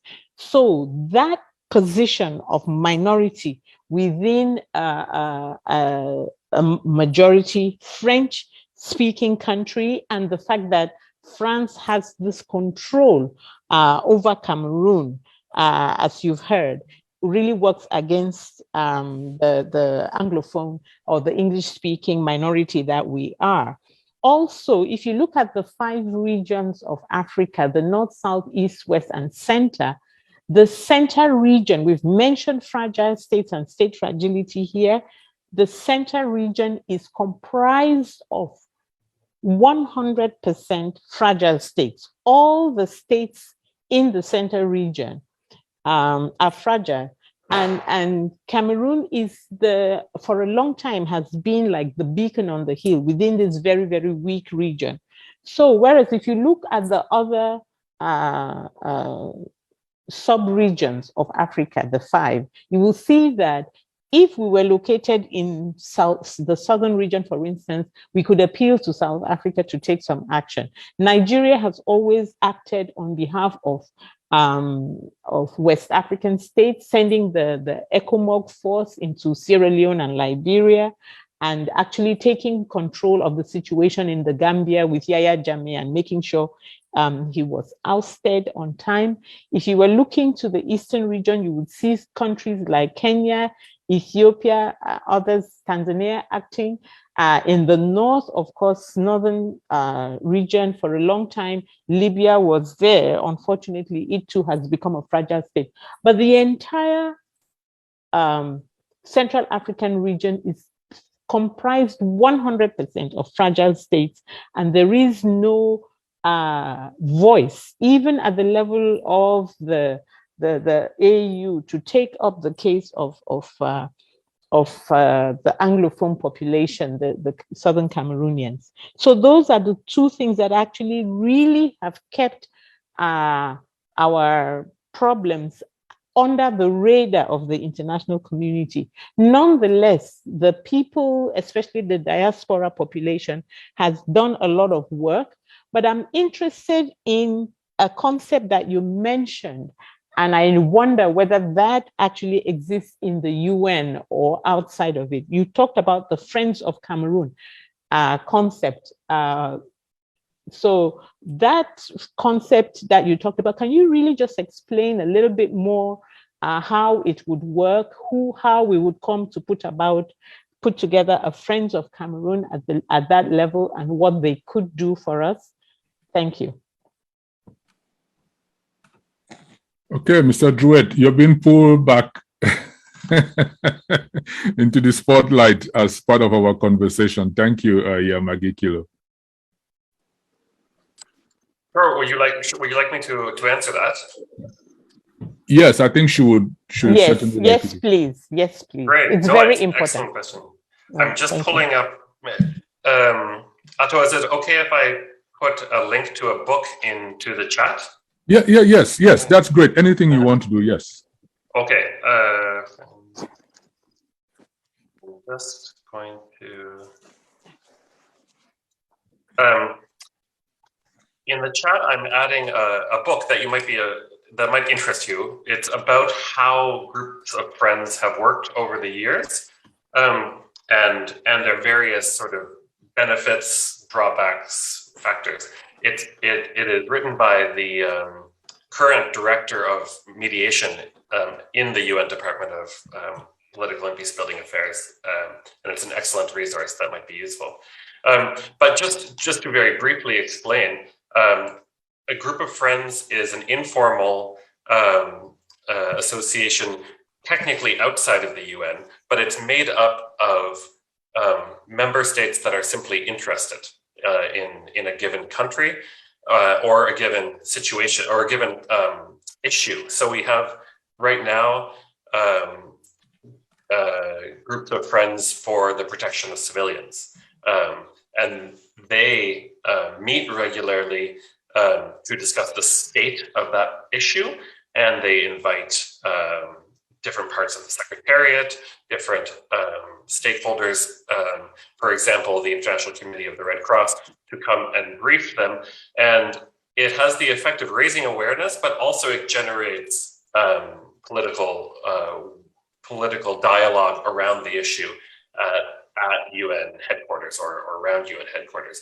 And so it can have the effect of raising awareness. And it's a good way to generate discussion and keep an issue on the radar, even if it is not on the Security Council. And if you can get a member of the Security Council, permanent or otherwise, to be part of that, that also can provide a link between the discussions happening outside or around the UN in that group of friends and on the Security Council sort of agenda or area of awareness. So that's one issue to look at. If you take a look at that publication, that will give you some more detail on the different forms they can take and under what situations they work well. while I have the floor, Mr. Ratto, if you permit me, I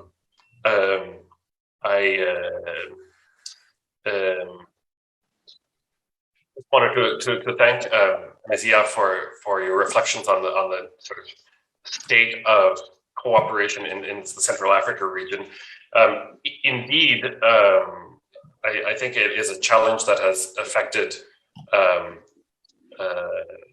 conflict prevention, not just in Cameroon, but in other parts of Central Africa. I mean, and the level of political will among the leadership in Central Africa, if you look, compared to, say, ECOWAS, as you referred to, it is not an easy situation. I believe the average tenure in power of Central African leaders is certainly the longest of any of the 5 subregions of Africa, but it may be the longest in the world, regionally speaking.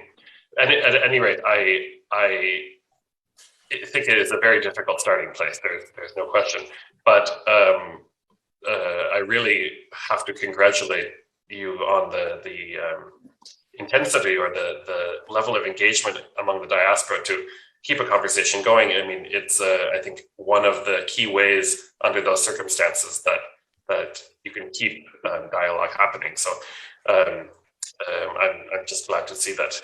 I'm glad to see it manifest here.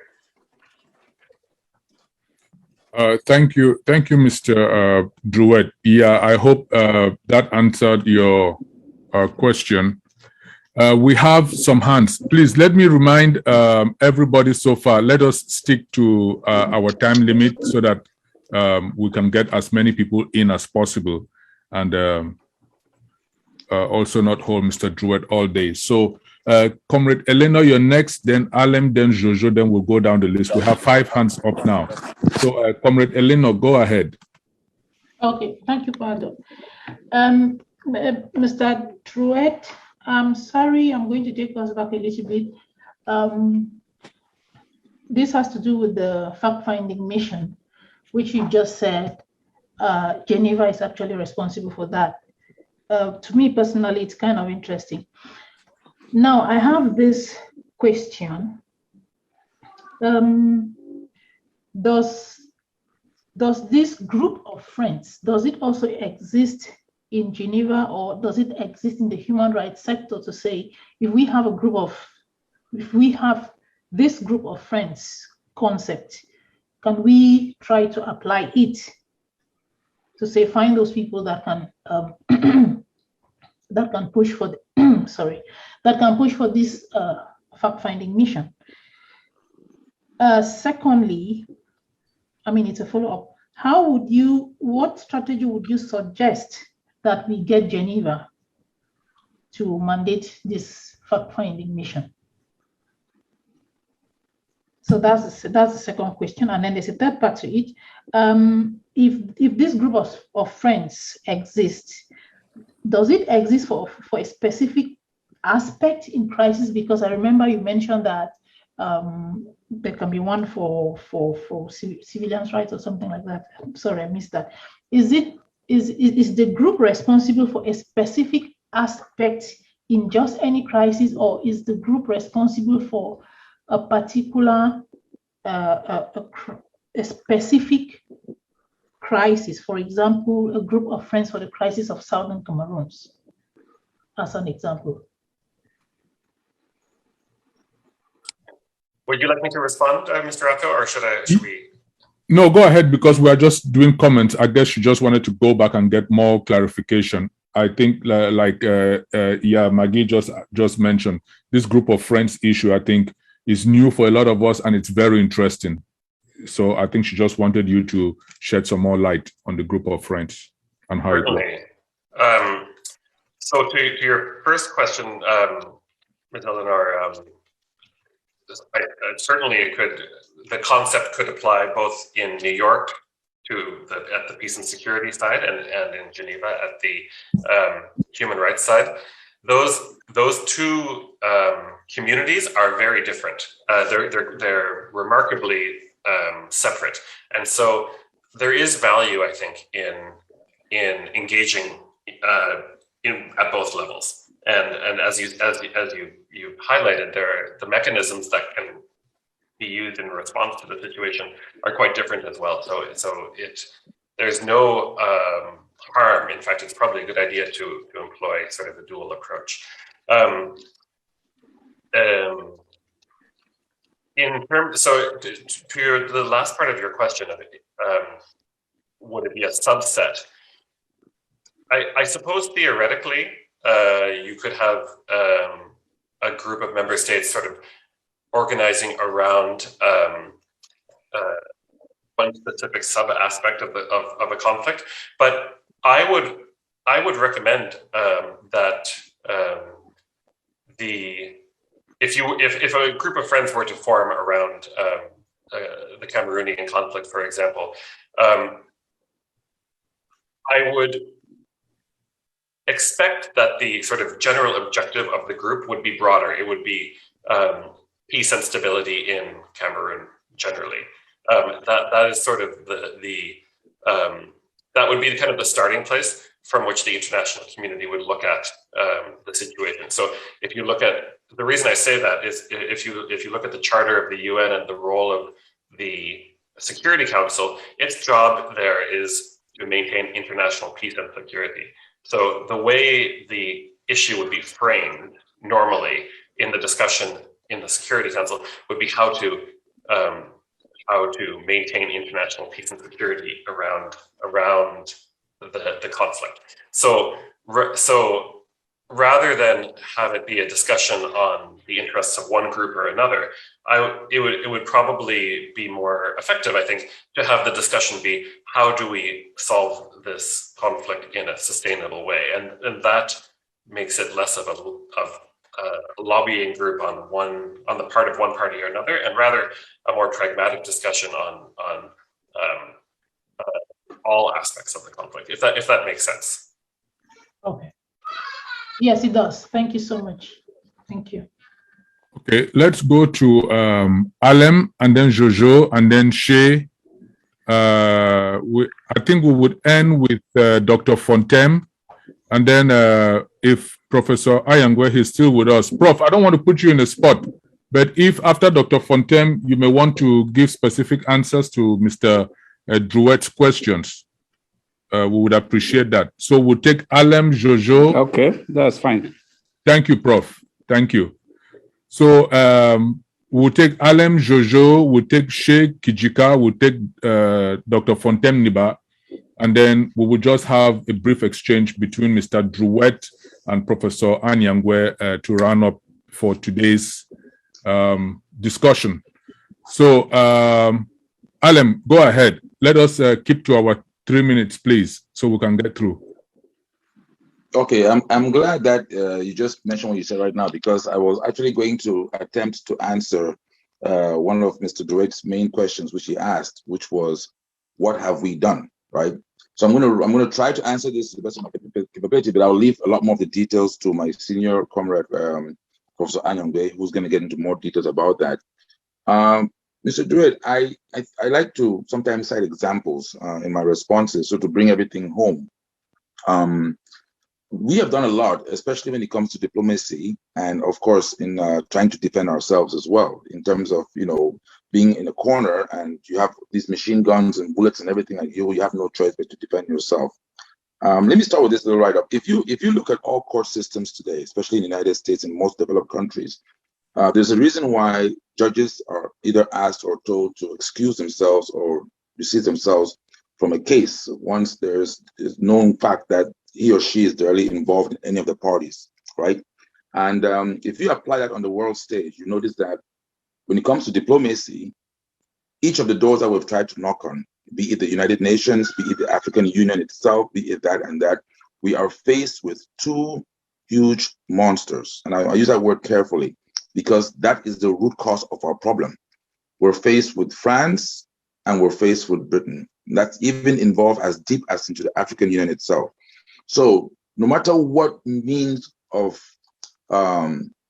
diplomacy that we've gone at, and I think we've tapped at a lot, Professor Anyangwe will give you a little bit more details later on, we seem to find ourselves knocking at that same door, which is never open, because you have France, and you have the United Kingdom. And that's where our root cause, if you want to go to the bottom issue of this, which that has to be solved by uprooting those situations before you can really get to the bottom line of a sustainable solution, not a patch, not a temporal 1 or 2 year, no, a sustainable solution. It goes into that bucket right there. Therefore, if you notice it, the voice of those who are advocating for violence or for fighting for freedom gets louder and louder every single day, because it's almost like there's no hope when you look at the diplomacy route. And it's been proven time and time again that we find ourselves coming right back to square one. But the truth is, we're losing lives in this whole thing. Every single day, people are dying. So I wanted to try to attempt your question that, yes, we have different routes, most of them diplomatic, we've tried our best, and we keep on trying our best. Now, I won't paint everything with a white brush. What the United States stands for, God bless the USA, and what we've seen the US do, for an example, when it comes to Iraq, the United States was able to go into Iraq without the blessing of the UN Security Council. When you look at all these things, that's one of the things that has actually shown that if we can put more pressure to go diplomatically with the US, that's one of the very few countries that has actually been able to give a listening voice to our problem, and has done some steps to try to see how they can actually help what's going on in Cameroon, to the point where Cameroon itself, the Cameroon government, has actually accused the United States for harboring terrorists, right? So I say this because it seems like the only door we have right now is the United States.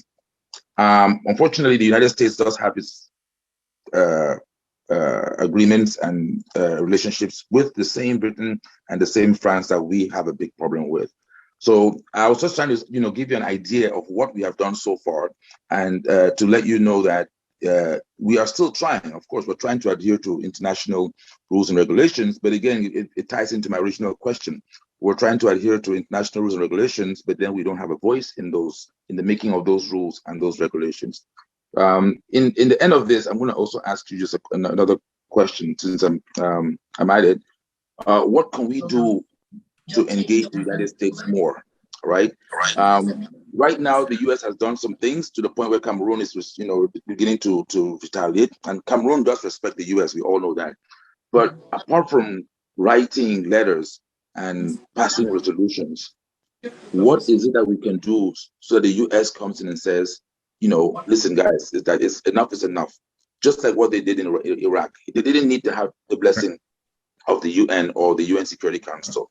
The US can still go in there and say, okay, you know what, we're going to bring both parties to the table without any resolutions, and we can get this done. What can we do to engage America to that level? Thanks, Alan. Okay, Mr. Druet, I will just request you just make a note and then let's run down quickly. We're not sticking to time, and then in the end, then you can just group them again. So, Jojo Ambazo, your comments, please. And then we'll have Sheikh Kijika and then Dr. Fontem, and that will be it. Jojo. Okay, all right. Thank you very much. I just want to add something to what our last speaker just said. It's a simple fact. Nothing kills more. I want to also understand that La République du Cameroun has a very strong lobbying team back in America who are fighting so hard to ensure that our problems are not taken seriously, our complaints are not taken seriously. Having said that, since you want to know about the situation in Cameroon, I want to talk about the relationship between us and them. That is the people of Southern Cameroon and La République du Cameroon. Though some people say we've been so long with them and it will not be a good idea for us to separate, you separate cautiously from them because we've been in a relationship. But in actual fact, we haven't been in any relationship. We've been enduring that relationship. You can think about a relationship when there are some good moments. For the 60 years I've been with them, there's never been any good moment in their relationship. So there is nothing to envy about the relationship that we've had with La République du Cameroun for the past 60 years.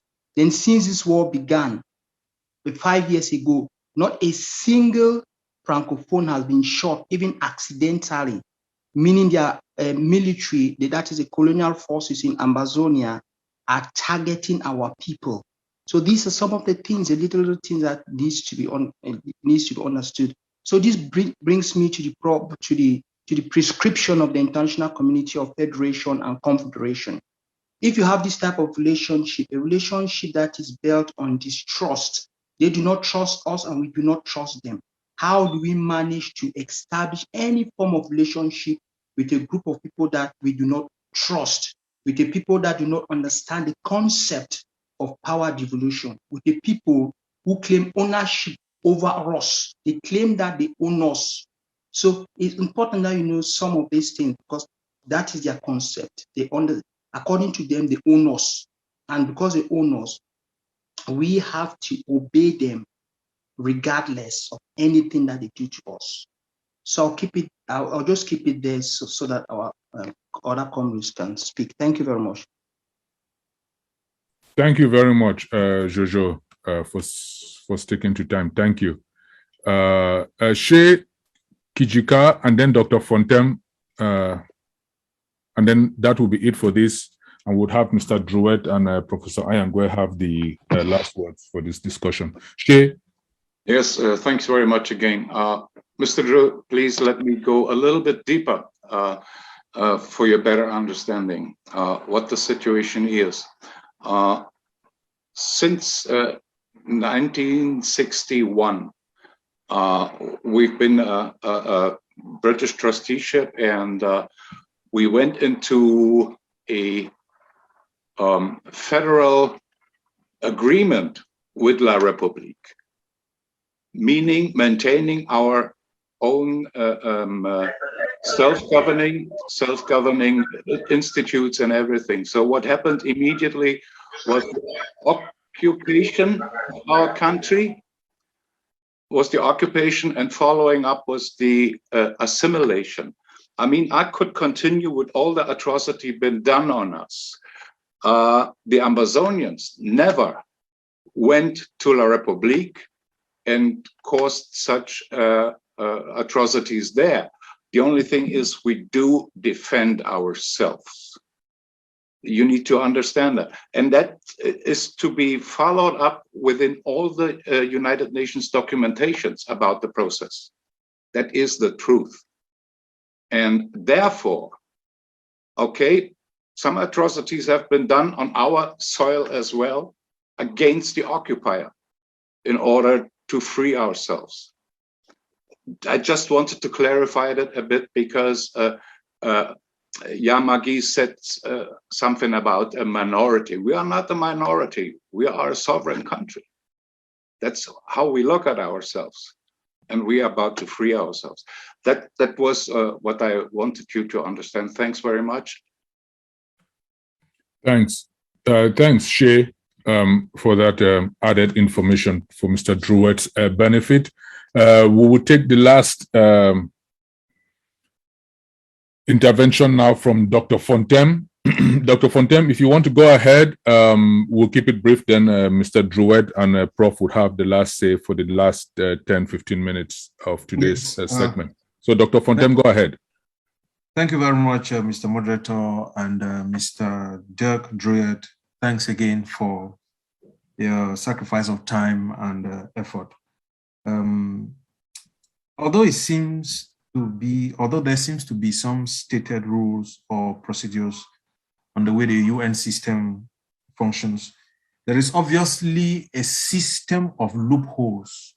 And when I talk about a system of loopholes, I mean systematicity, which allows for geopolitics to exert a strong influence, albeit negative, on the way conflicts are perceived, approached, or managed around the world.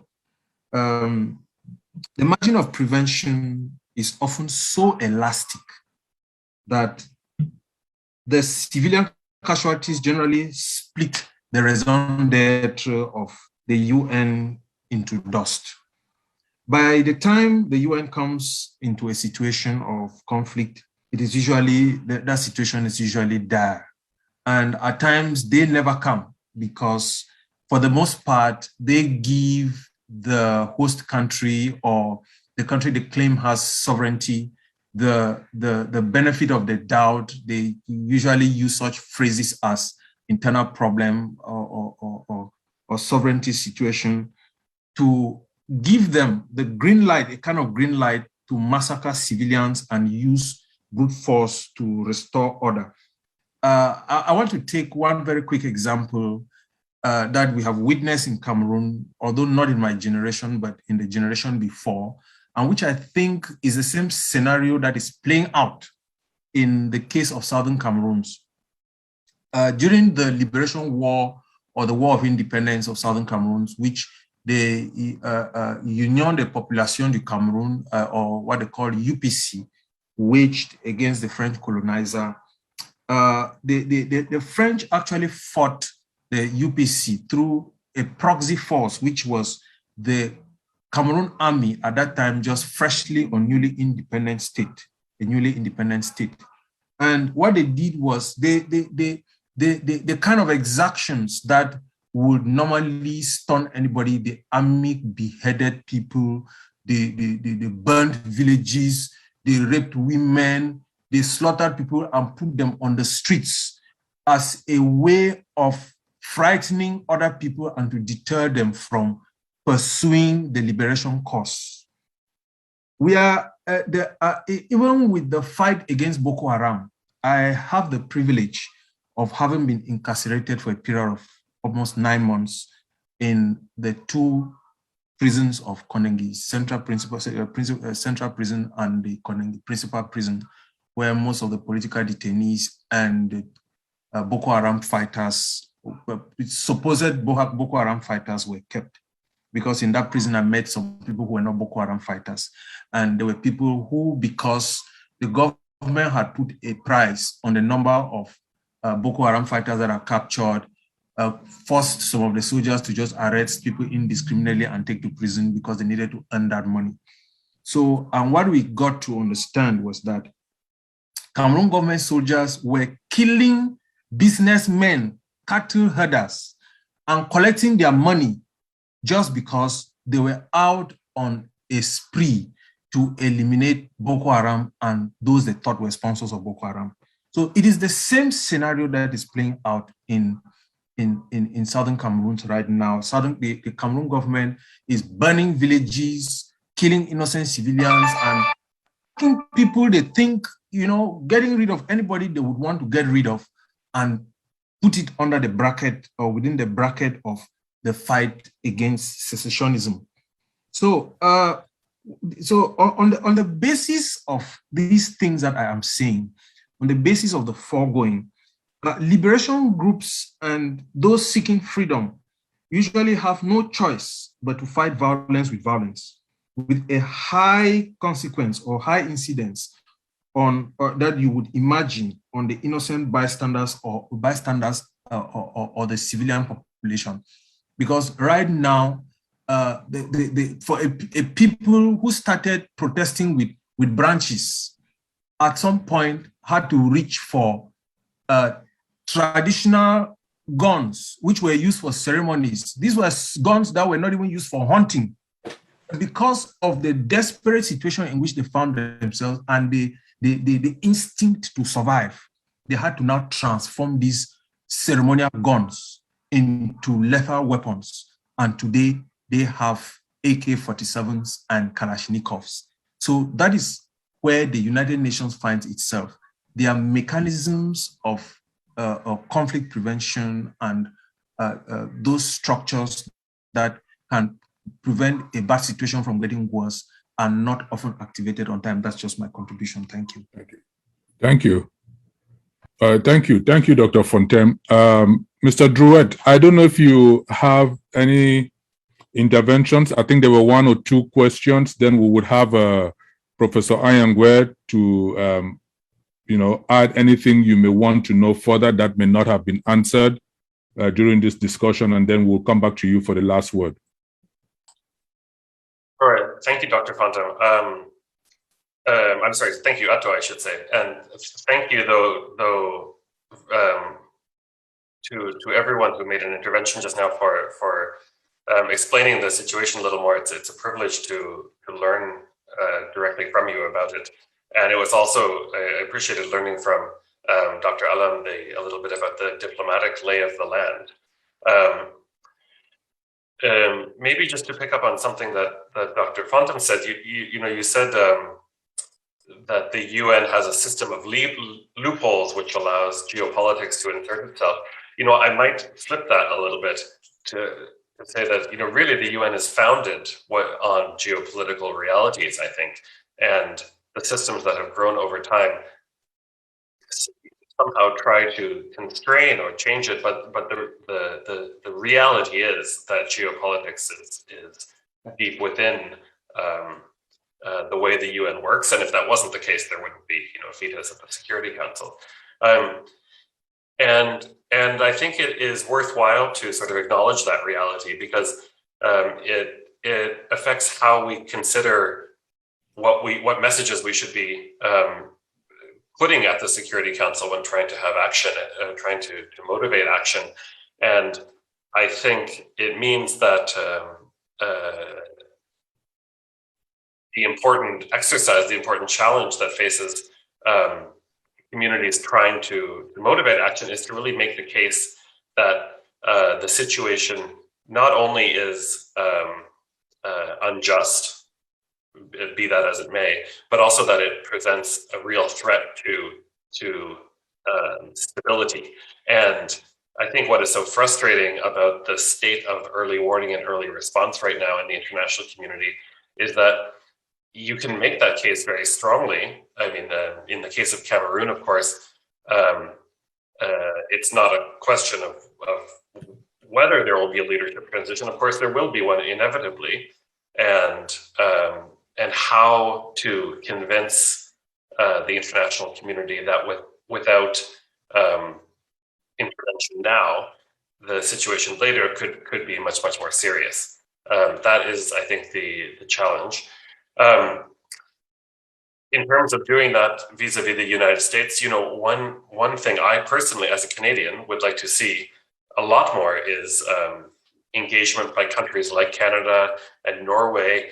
These countries, we call them middle powers that can have an influence on major powers like the United States, but also can play a role in sort of the mediation side of things as well.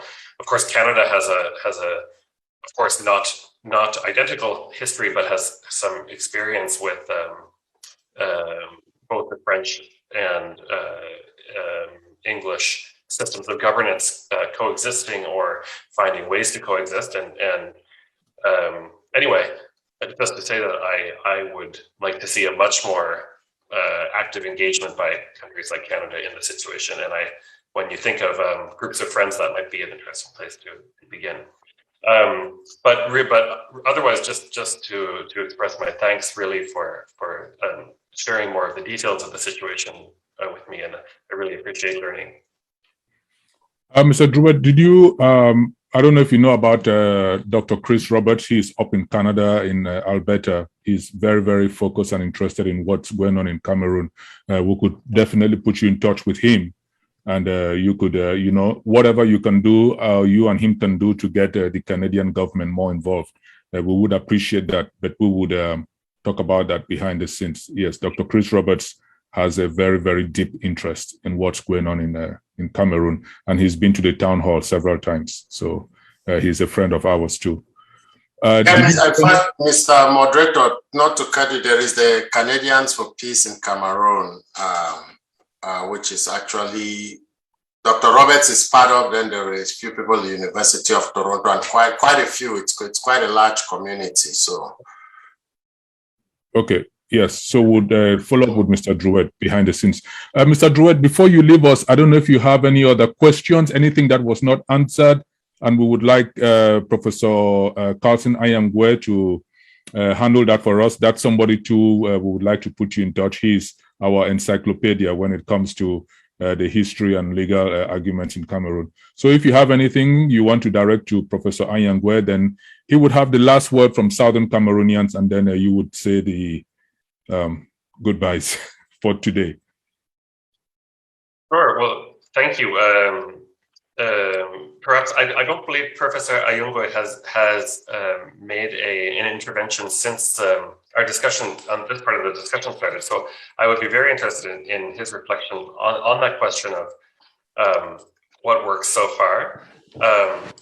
But also, I mean, having heard the discussion today, where do you think that the next steps diplomatically lie, and what could be done to kind of move the situation at the international level, given how difficult your geopolitical and regional and sort of diplomatic context is? I'd be very interested to hear your thoughts. Well, thank you very much. Look, I'll answer the question you asked. What next? And that's the question. I mean, I'll answer that as the last thing. What next? Not that I know for sure, but just some tentative views in that regard. But I just want to say that, and for you to be conscious of the fact that what we are seeing now happening in Ambazonia is just a tail end of something that has been going on for more than 60 years. Sorry, Prof. Yeah. I don't mean to interrupt you. Could you turn on your camera so we could have the exchange more personal? Yes, please. Thank you.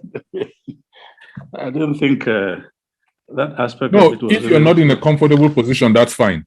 You don't have to. I could turn it. I keep on blowing my nose because I hear in the winter. Yeah, I could. I did that before. Yes. Yeah, I was saying that this conflict has been going on for more than 60 years. These are a people, Ambazonians, who have been under oppression and occupation since 1961. So what has happened in between? What have we done in between? We have tried all kinds of things in the books. We began with trying to have French Cameroon or Cameroon Republic to engage with them in a dialogue. Over the years, there were several appeals that were made by us for dialogue, and especially one in which I was involved myself. We even wrote at AAC1, AA2, a whole document, fat document, forwarded to a regime in Yaoundé. Now, these are the problems. We need to sit down and resolve this. That was dismissed as inconsequential. So we've gone through dialogue. We've tried litigation in the African Human Rights Court. We've tried that. We've even been to Geneva, the Human Rights Council. We've tried everything as far as litigation goes, even internally. Nothing has worked. They've all rejected anything. Whatever decision was taken by all these bodies, they rejected as inconsequential. That's why I say it's a crude display of power. That's all it is. We tried even diplomatic engagement with different countries, the US, the British, even the French, and neighboring countries, the AU. Please intervene in this matter, help. Again, short shrift were given. And now, we see at the tail end, when people were demonstrating with bare hands and say, look, we want reforms here. The response was with brute force, overwhelming force. The military was deployed. And because these people are not armed, there was a wholesale massacre, men, women, and children. That was a turning point. And people said, well, are we just going to fold our arms and wait to be massacred? There has to be. So they engaged in self-defense. And self-defense, which, of course, as you know, is a right not only in international law, but also in domestic law. If you are attacked, you have the right to defend yourself. You defend your family, you defend your community. So that's what happened. And so I just want us to appreciate that we don't understand why the involvement of France in this. Ambazonia, as a former British trust territory, has never had any ties of whatever kind with France at all. Never. Even today, as we speak. So we don't understand why France should be so eager that the people of Ambazina should be imprisoned within French Cameroon. We have no problem with France maintaining French Cameroon as a vassal state. That is not our problem. It's a problem between that country and France. We don't have any problem with that. But for France to insist that we must be caged in French Cameroon, that's where we differ. And we said, no, we cannot accept that because it's unacceptable. Now, how did this whole thing start? It's a long story, but I just cut it. We entered into some relationship as a result of a plebiscite that was imposed on us precipitatedly by the United Nations in 1961. Unlimited, the United Nations gave us two options. You vote to achieve independence by joining Nigeria or by joining French Cameroon. There was no option of independence at all, sovereign independence. That was taken off, which was very strange for an organization that talks about the independence of former self-governing territories and trust territories. But that was given us. Even though our people pleaded that we are entitled to independence like any other territory, they said no, for a reason which we don't understand. I'm still to find out why. There's a theory that the claim was that because we're not economically viable, but the United Nations itself answered that. Economic viability has nothing to do with independence. Even preparedness, education has nothing whatsoever. And the United Nations has never applied that criterion in any other territory. That, oh, this people should not get independent because they are not economically viable. So this is an area which is still very, very vague. We still don't understand why they behave that way. And that's why I turned to you and I said, we are saying the United Nations is part of this issue. They understand it better than any other even countries. Why are they not implicated in resolving this issue? So we say these things.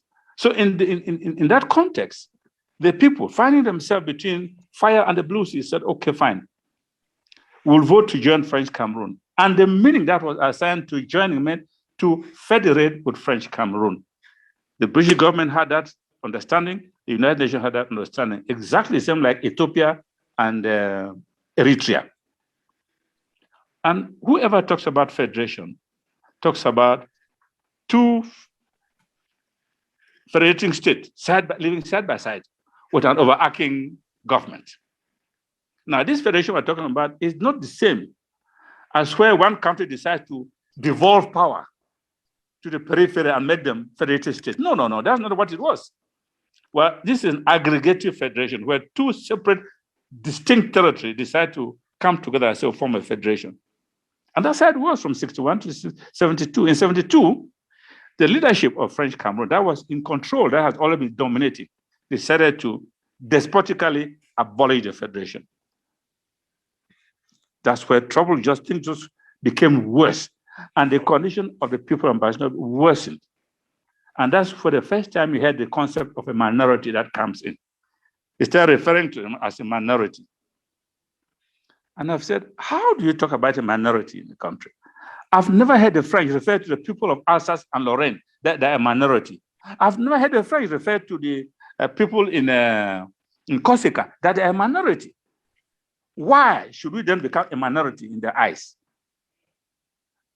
Even in the context of Canada doesn't go out advertising that, oh, Quebec is a minority in Canada. No. If people are people, treat them as they are. Even in the UK, have they ever said that Scottish people are a minority, or Northern Irish people are a minority, or the Welsh people are a minority? They've never said so. But I would suggest that the reason why they say so in this context is to minimize the importance of Ambazina, to say you are nothing, you are an expendable lot. That's the only reason. That's the only explanation. And when I see a report, even to the state, talking about referring to us as a minority, now it grinds me, and I said, no, what these people are doing is not correct. 2 or 3 things I just want to say quickly. The concept of territorial integrity. Now, under international law and the African Union is very, very clear. The basic principle, the foundational core principle of the organization, the African Union, is that every African country must stick to the territory, the boundaries they had on the day of achieving independence.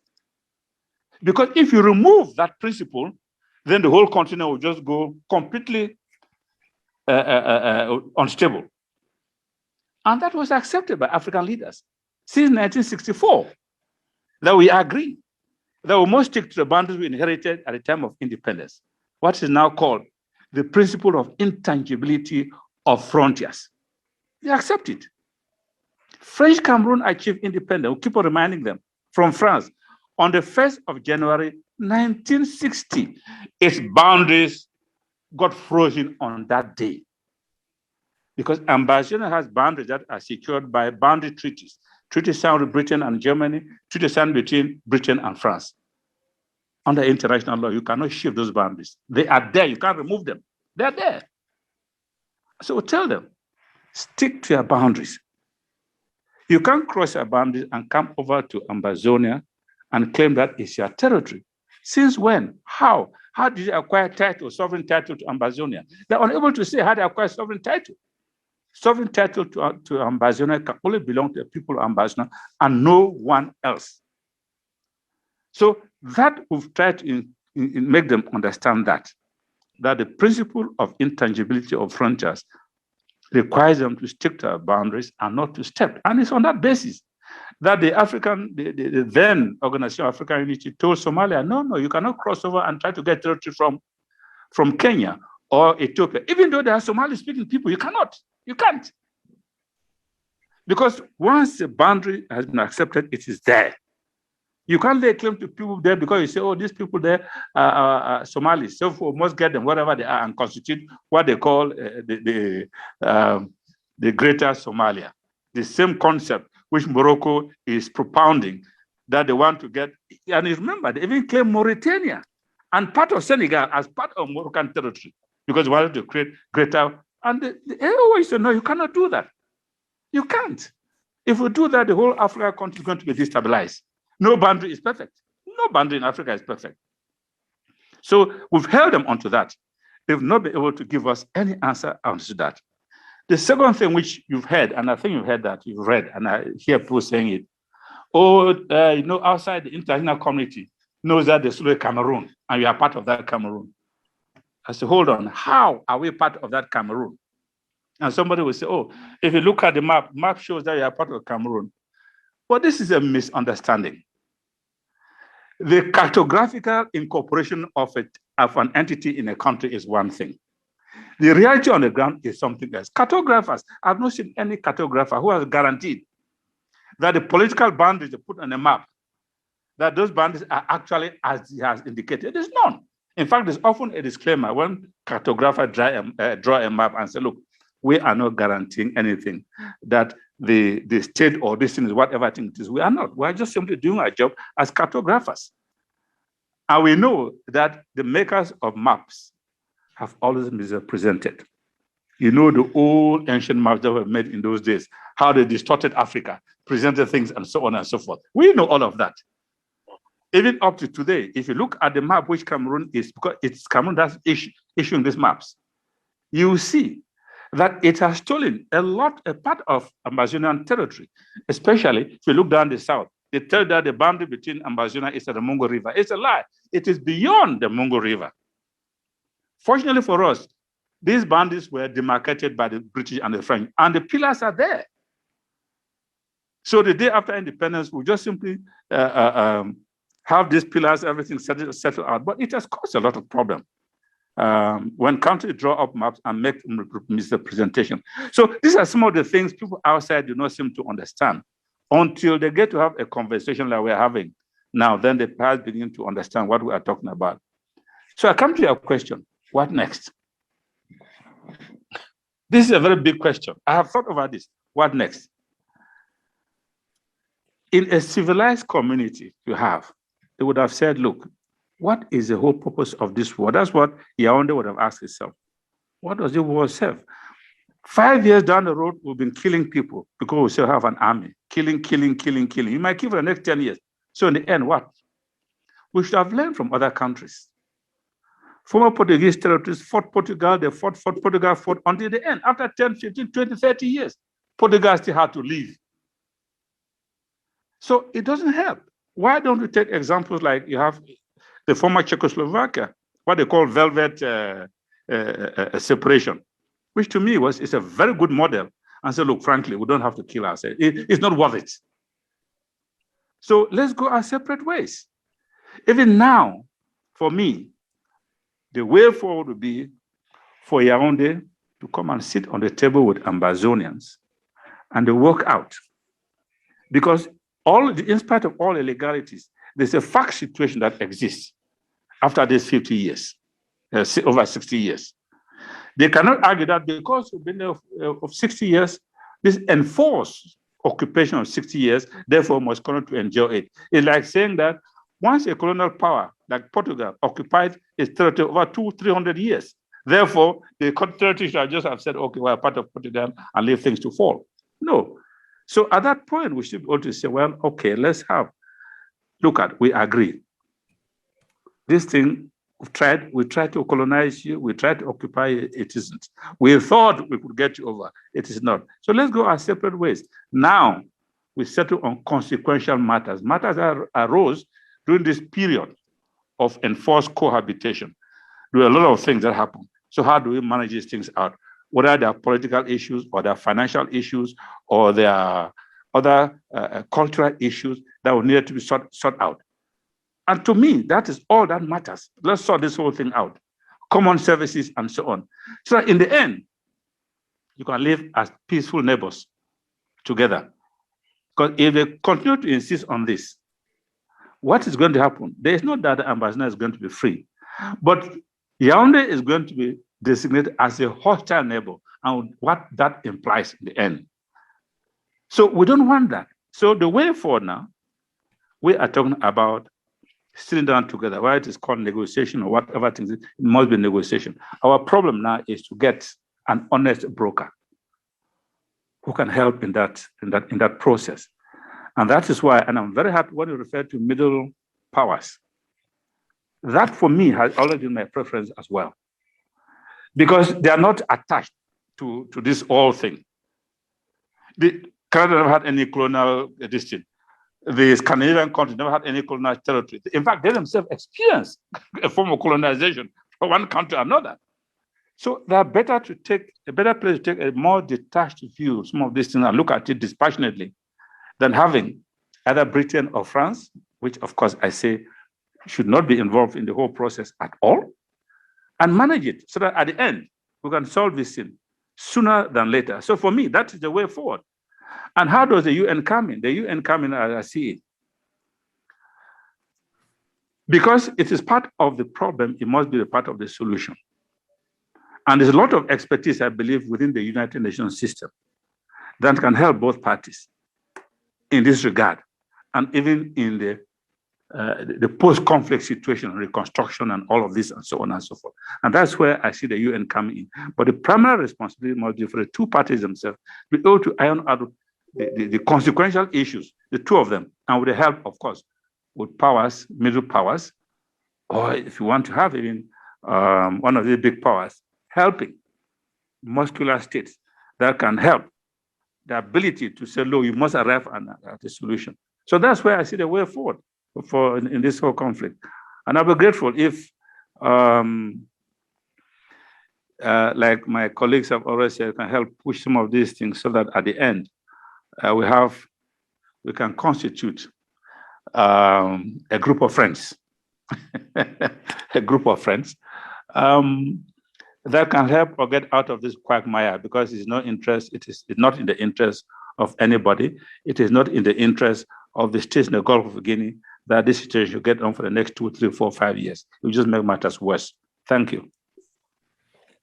Thank you, Prof. And thank you, Mr. Druet. You've been very patient. You've nodded a lot. You've taken notes. I can't thank you enough. You have the last word. I know our conversations. I'm sorry, if you can hear me, my speakers just cut out. I'm so sorry. If you would just give me 2 minutes, I'm just going to connect another set of of speakers. I'll be right back. I'm very sorry about that. Okay, that's fine. That's fine. Thank you, Prof. That was very, very eloquent. You never let us down. Thank you for making the time to be with us today, Prof. Thank you. Once a prof, always a prof. Yep. Well, he's our official archives, right, Prof? I mean, he's our official archives. Yes, So, yes. A walking archive. Just connecting now. Connected to you. Yeah. Can you hear me? Yes, yes, we can hear you. Yeah. I can hear you now as well. I'm very sorry about that. Okay, Dr. Fontem, do you want to hand over to Mr. Druet for his last word? Or Prof. Yes, Herman? please. I think Herman, maybe. well, okay, in that case, I will. Yeah, let's just keep it brief. Mr. Druet has gone. Yes, go ahead. Okay. Yes, no. We'll let you have the last word, but before we let you have the last word, we would want to really thank you. It's been, I think I told you, don't be surprised if we go 4 hours and you see how interesting and interested Southern Cameroonians are. If the moderator did not stop, the questions will still be going, but that is more a testament of how informative the material you've given us is, and it is really good. We know this. It is also particularly great given the Canadian connection, and you mentioned especially Friends of Cameroon. I think most of us look to the situation in Canada, we look to our friends in Canada, and there's always an aspiration that Canada would take a more productive role, outside of writing the Swiss a check. Role in this, and so we look forward to finding ways to bringing that to fruition, partly because they have an experience in this, partly because they don't have a colonial history, and so they're really could be honest brokers, right? We're not looking for favorites, we're looking for honest brokers, because however long this conflict goes, we suffered the pain, we lose family members, we've suffered the losses. And it is all our best interest to end it and to come to a resolution, the inevitable resolution, because all conflicts end on the table, so we might as well make that inevitability sooner than later. But the town hall would pass the last word to you, and you can wrap it up. Thank you. Thank you. Well, just to say, I think, first of all, I would be remiss if I didn't mention that Canada, unfortunately, does have a colonial history in the sense that the Indigenous people of Canada who occupied the land before European settlers were colonized, and that the repercussions of that are certainly still alive. But at any rate, certainly your point is well taken that Canada could potentially play a much greater honest broker role here, and I think that is something many of us inside Canada would like to see, and would continue to advocate for. Thank you so much, also Professor Carlson, for those last thoughts. I mean, it was very interesting, and I'm glad that my speakers held out just until the end of your comments. That was very good, and it will be very interesting to follow. I would certainly hesitate to make any pronouncements on what you suggest. Well, you know much better than I do. But I really enjoyed learning your perspective and those of others on the call. It's been really an honor for me to have the opportunity to share some thoughts from my side and also to learn from you. So thank you very much, and I hope we can stay in contact. Okay. Thank you. Thank you so much, Mr. Druet. Thank you again. Thank you for coming. We appreciate it, and all the best. We'll be in touch. Great, really my pleasure. Thank you.